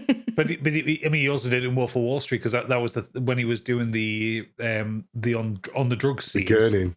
He had that gurn to him. That for a man who's never taken Quaaludes, he managed to make it look like he was on Quaaludes. Hey, they might have manufactured him some for the special day. One thing I want to ask, Stig, is it a film that's like an essential cinema watch, or is it one that can be watched at home quite happily? Because you mentioned the cinematography. Yeah, but you're asking someone coming out who, on Apple TV. Has gone to the cinema to see it when it's coming out on Apple TV within the next few months. That's what I'm wondering. Is like I want to watch it. I know it's for me it is. Film. For me it is. That's why I've gone literally the first weekend. Do I go and see it at the cinema, or do I wait for Apple TV? But how do 3.5 hour films suit you in the cinema? Like I know that some people don't get it, and I know some people said this probably would have been suited as a mini series more than a film. And Scorsese's kind of taken that. He's taken the freedom of it being a film for Apple TV and streaming, and gone, well, if people are going to watch it at home, they can pause it or watch it in chunks. But I'm still going to do it for the cinema. I'm fine with longer films. Like I was quite happy to watch Oppenheimer in the cinema. That was what about Avatar? That was different because that was a shit long film. I think it warrants it. I generally think that this film warrants No, the that's- length for the that's- story. I think it looks beautiful, and When they're this long, you get to fall in love with the characters. You get the character development What? perfectly. You get monologues. You get dialogues. Well, yeah, there you is see- monologues and stuff in this, like with a lot from Good. like Molly's perspective. See, Good. that's what I'm looking for from it as a film. Like, I want to go and fall into that world. But if it's just a very pretty film with good acting in it, I can watch it on Apple TV. Whereas if it's a film where I can really just let myself go and fall into it, then I want to see it at the cinema on the biggest I think you possible can. screen. I think you would do with this. Okay. I'll go see I it. generally think I it's. think I'm thinking about going tomorrow, mate. Our kids are at school. I think it's one of his best films for me. My mileage may vary with some people, but at the moment, it might be recency bias as well, but I stuck this down It as can't be better than Goodfellas, mate. No, that's his number one. Absolutely. Um, You're not that daft, are you? no. Where did I put this? Scorsese, third. Wow. It's Goodfellas, Raging Bull, then this. Yeah. Ooh, That's good company. Fucking hell. But again, I've heard people who've read the book who say they wish a few different things, but Scorsese's telling the story from a different perspective. So I might. That's why I'm Don't thinking look about for- watching it tomorrow before I finish the book. don't look for a whodunit and a mystery. It ain't that. It's Character piece. yeah. Also, the word adaptation is a relevant word. Yeah, absolutely. Yeah, He I've doesn't have to adapted make this it exactly to my the same as styling. the Well, originally Leo was meant to play the FBI agent who Jesse Plemons plays, and then Oh, was it? until they kind of flipped it and said, "No, we're going to play this character." And this film is like full of other great actors in there. And it's got John Lithgow in there. It's got Brendan Fraser's in it. And there's a know lot that, of yeah. a whole host of other character actors who you'll look at it and you go, ones that you don't remember the name of, but you go, know that guy, Yep. know that Yep. person. Well, I'm definitely seeing it at the cinema now because I'm a big supporter of the Renaissance. Yes. Yeah. You are, aren't you? You're in the cabal, Absolutely. Renaissance cabal. Yeah, vice president. Okay, that's a solid recommend, and it's making me feel like let's just end this now, and I can go and watch it. Oh, it's too late now. Fuck's sake. The cinema's shut now, mate. I'll open it myself. That's But called yeah, breaking excellent. and entering. Yeah, I don't even know how to operate things anyway, mate. I can't do that. But yeah, I might go see that tomorrow before I finish the book. It's Scorsese. To me, they are cinema-going films. I don't think that going to this film and watching it and finding out exactly who the bad guy, I mean, it's fucking obvious anyway, I think. Yeah, it's not about that. No, it was it's the rich old white men. Like, Woo, Yeah. rich old white men. They're always the baddies anyway. Who would have thought? yeah, Nobody. I don't think that'll spoil the who done it. Twirling his mustache, going, it was me all along. Plus, it's a true story anyway. So Exactly. Yeah, I exactly. could have Hang sworn on, it are you would have saying been we're poor- the bad guys? Could have sworn We it would are have the been the bad poor guys. native people. yeah, Oh, no. it's all the native people like fighting between each other. Honest. Oh, dear. Excellent. What a week. And it's a good job I didn't do anything because that was nice and bumper packed. Do we have any feedback this week? We do. We have a couple of bits from the usual suspects. The regs. Xenos has said, recommendation for this week, Swedish rock group called Smash Into Pieces. I came across these guys a few years ago and they just keep releasing banger after banger. I think they're on tour at the moment. And I will put a clip in right here of one of their songs. When we come together, you set the fire in me. Burn away the feeling in my bones like a never-ending flow. Tidal waves, I'm staying in my soul like a never-ending flow. Burn away like a never-ending flow. Oh, that were That's amazing. good, that. That was certainly a clip. Love that. Not my thing. I mean, we didn't listen to it, guys. We didn't. It's Yeah. editing magic. Well, editing magic. in the Discord, Xenos has linked a few of their songs, so I'll pick one of those. I will listen to it at Yeah. some point. Robotic Monkey has said, because it's Orange Christmas, as Candy well knows, this week I ended up watching Over the Garden Wall. It's a lovely, creepy animated miniseries that was on Cartoon Network. It's the story of Wirt and his brother Greg, who get lost in a very creepy forest called the Unknown. Wirt is anxious about everything, and Greg is almost adorably cute and innocent little ball of chaos. The duo end up meeting all sorts of characters and trying to help them whilst trying to find their way home. Saying any more than this kind of tips into spoiler territory. Seek it out if you can. It's 10 episodes long. Each episode is only about 10 minutes long. If you're curious, the first episode is up on YouTube.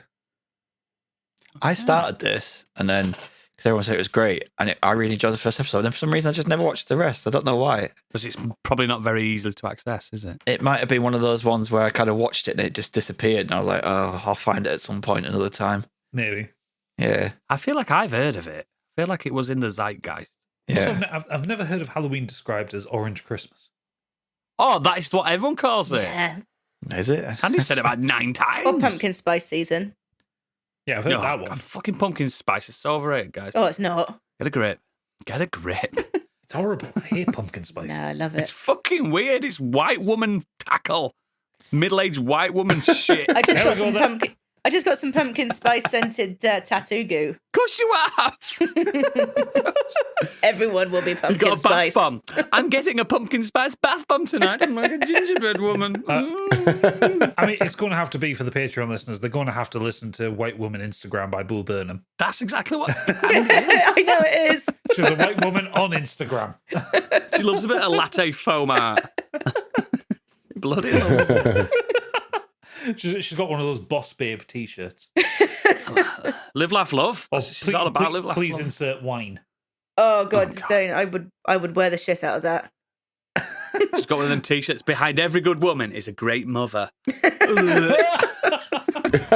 Behind every good woman is a gamer bed. Yes. Behind every woman there is a wolf.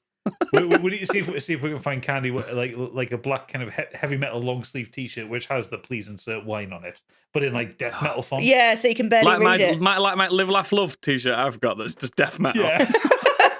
It's my favourite t-shirt. Last up is Angry Kurt. He says, "Hi crew. This weekend I've been playing a lot of Spider-Man 2. It's very good. And Was it out? Apparently so. Joking. It's very good, but I think all the problems I had with the first game, i.e. repetitive side content and weak sections where the pace is slowed to a crawl, are still in the game. I love the combat though, and the story has some fantastic set pieces. Actually, Stig, I know you haven't reviewed it yet, but I just want to find out. Stealth sections? I've already had a stealth section, No! Oh, But- why? but it's stealth as Peter. So Oh, at least okay, you fair enough. at least you're Ah. like jumping around on ceilings and crawling Okay. through vents and stuff. Not Mary Jane. Yeah, not the Mary Jane. No, but sequences. it is an instant fail if you get caught. You get like a flashback where you go to you and Harry are kind of trying to find something in the school like late at night. They didn't learn. Anyway, Kirk You goes do on ride to a say- bike there though. Fair enough. Oh dear. You get Kirk to ride a goes on bike. say, I also went back to watching 24. I remember watching it as a teenager when I first got Netflix, and it was the closest I ever got to binging a show where I think I watched 3 episodes in a row one evening. Oh, bless you. 3 hours. I got up to season 5 before it was removed, and I forgot it was now on Disney Plus. It's very Yeah, ridiculous, but I love it. Jack Bauer is a great character in my book. He It's is. fucking great. I love 24. Apart from all the war crimes he commits. Doesn't Yeah, matter. crimes He does against it. humanity. He does it in the name of stopping terrorists. He does it in the name of freedom. I think is it by season 3 or 4 where he's like implicated as like being the bad Yeah. guy, and it's like Yeah. no one believes him, even though he's literally saved the president's life twice, if not 3 times, and the world. And he's Yes, like, no, but we they don't needed a believe you. scapegoat. They needed a scapegoat. This It, time, it's personal. like it's a fun concept for sure. I absolutely love It the is. fact that it is such a post 9/11 TV show. Oh yeah. But also the fact that none of them seem to anticipate that at the turn of the hour something big happens. Every hour for a day. He finished off saying, You never see him have a shit either, do you? No, he never gets the loo. He also points out, other than that, I'm on the last 200 pages of Order of the Phoenix, so I'll hopefully get that done this week. So that's just the yeah. epilogue then, See- Kurt. I've seen that film. He needs to crack on because we'll be recording Half Blood Prince soon. Oh shit, I've got to watch that, Anna. Mm-hmm. Yeah, you do. I've got to find out who the Half-Blood Prince is. Could it be? I know who he is. I know you know. I don't. It's Dave from down the social club. Shh, don't It ruin could it. be. It could be. Don't. Yeah. Dave. It's always been Dave. Or it's Gary who you get your blow off. Oh, not Gary. No. There's no royalty That's to the him, half mate. grand prince. Hey! Hey. 3 for 100, Prince. Anyway, is that the That's the feedback. Well, as always, links to all our extracurricular activities are in our show notes and at modernescapism.co.uk. And yeah, we have just recorded a very special patron episode. You'll all get that if you are a patron. I know I say every month and every week.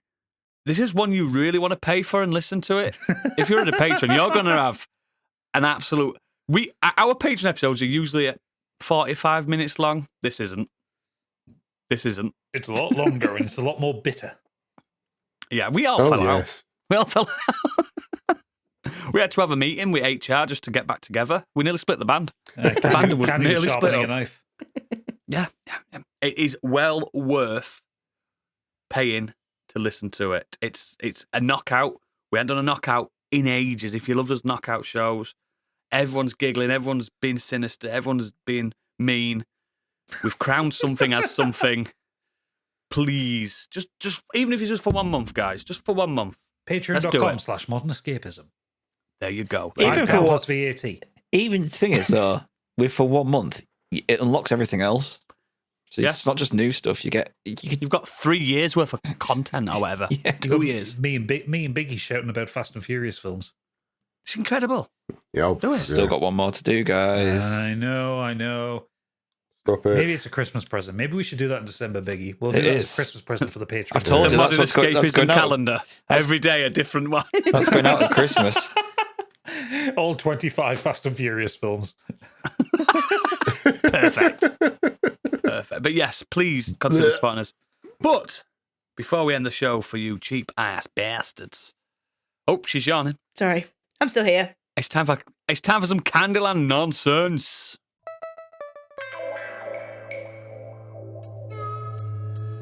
And now, what's up in Candyland?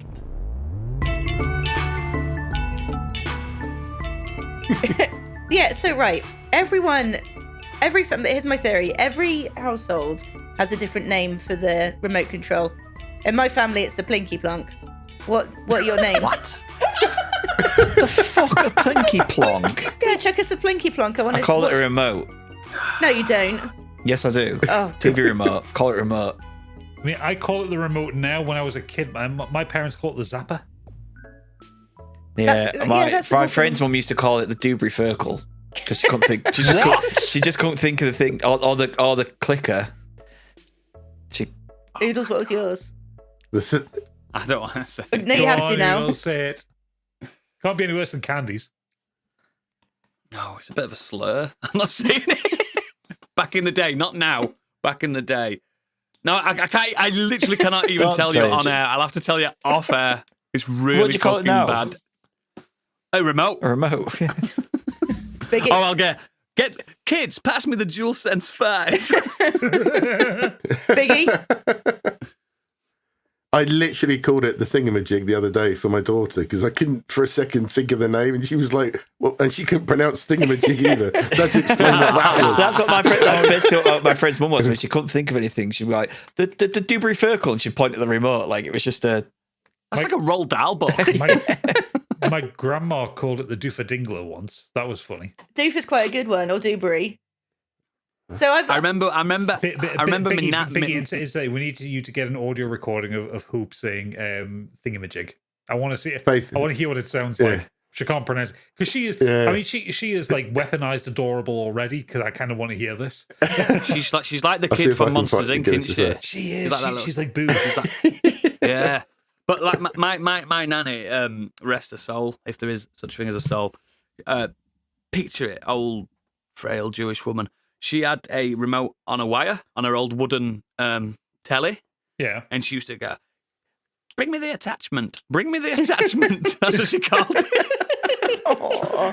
This is a woman, by the way, that when she was alive, she used to make toast with a poker on a fire. Oh, That's what she did, because that's just from where she was born in her country. That's what she did.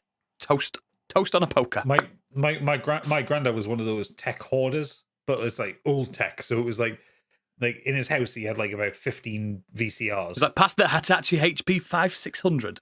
But I remember the VCR that he always used, and the one that he always had. He had this. It was this fucking beast of a thing. I don't know where he got it from. It wasn't Them wide boy ones. Well, it wasn't new when he got it. I assume he got it from the social club. Probably. But it had In a like, raffle. It had like 2 tape decks in it, so you could record between videos. Oh, sweet. But the Did you ever the remote or the zapper, there were more buttons on it than the fucking Enigma machine. It was ridiculous. Yeah. I had no idea how to run this. I'm sitting, Grandad's like, how do I play me Looney Tunes video? And he's like, oh, it's just this one. This, and it goes. And it's like, I'm never going to remember that. I'm 6. Did you ever have that position like when you went to elder relatives and they're like, oh, you need to tape Emmerdale for me on my cassette on VHS? I did not know how to set a tape to record at a specific time. No, I did not no know how to idea. do that. That Is science. My granddad's head exploded when Video Plus came out. He just put a code into it and it would record. I'm like, But people come to my phone shop and say, I can't use these smartphones. They're so difficult. I'm like, you used to set recording when you were on holiday. I feel to do that. and Did you stick? Could you do it? They were the people whose video players would always flash in midnight. It's just a fucking Yeah. pain in the ass because It's press 2 buttons you at always once. but you always had to start it like 5 minutes beforehand and then 10 minutes after in case it was like an overrun or something. Or it was your clock was slightly different to theirs, yeah. Because if you just said it for like terrestrial TV 8 or is, 9, but it was a thing. it just cut out, you find that the ending would cut out. I remember really Right. letting my nanny down because she used to like Antiques Roadshow. She wanted me to tape it for her, and I just completely fucked it up. Worst part was Fuming. setting the timer on your video right, but the wrong channel. Oh, that's what I did. I think I did record the wrong channel. You try and record The Simpsons at like at 6 o'clock on BBC Two, but you've got it on ITV and you've got to watch the news. Oh no! Or the end of Home and Away. Candy, Yes, I presume this was going somewhere it before was. we derailed it. Yeah, They're getting extra content for free. exactly. Well, anyway, yeah, no, I've got some new names for your consideration. Feel free to use any of these. Oh no! Well, No, just for a probably not. remote. Yep. We've got the channel operator, Nope. the couch commander, Nope. the gadget of digital domination, That's me. That's gotcha. the program prodder, the tube changerator, the button basher, the screen sorcerer, the gizmo governor, the box buster, the binge brigadier, binge Box Buster is brigadier, Yeah, it is. the flickety wicket, No, that's the Biggie. tellywhacker, and the Alleywacker. and the tune-in titan. Any of Wow. those? You Is can this feel free. mandatory? All of which Do we have to take do this? a lot longer to say and tongue Than tie Zappa. tongue Than off the remote. Yeah, but the remote's boring, though, isn't it? When you could be using the gizmo governor. Candy, have you been checked recently for brain tumor? No, I should probably check, shouldn't I? Has Need a the CAT scan. hair dye soaked in? Is your brain orange now? Yeah, orange. I've got orange brain. She's going to get a CAT scan and say, right, There's just a unfortunately, cat in there. Miss Machine, there seems to be a tomato in your head, not a brain. Oh, I don't like Just a red tomatoes. tomato just in your No, head because but- of all the dye. It's Terry's chocolate orange. There's a Terry's chocolate orange in your head. But just one segment. Half Well, eaten. enough of that nightmarish Lovecraftian horror that is Candyland. If you are not a patron, this is the end of the road for you. If you are a patron, see you in a few seconds. Bye.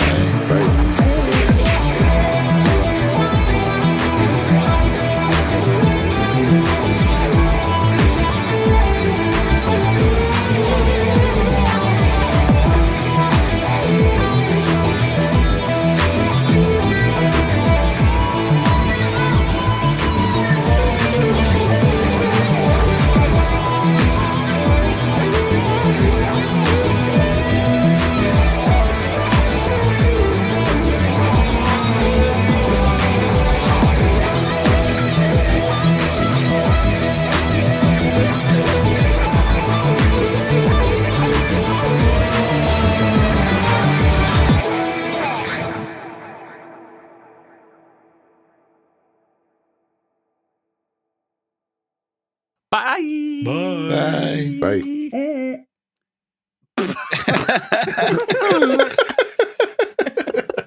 It's a wine It's off, another not a sign off. bit gone.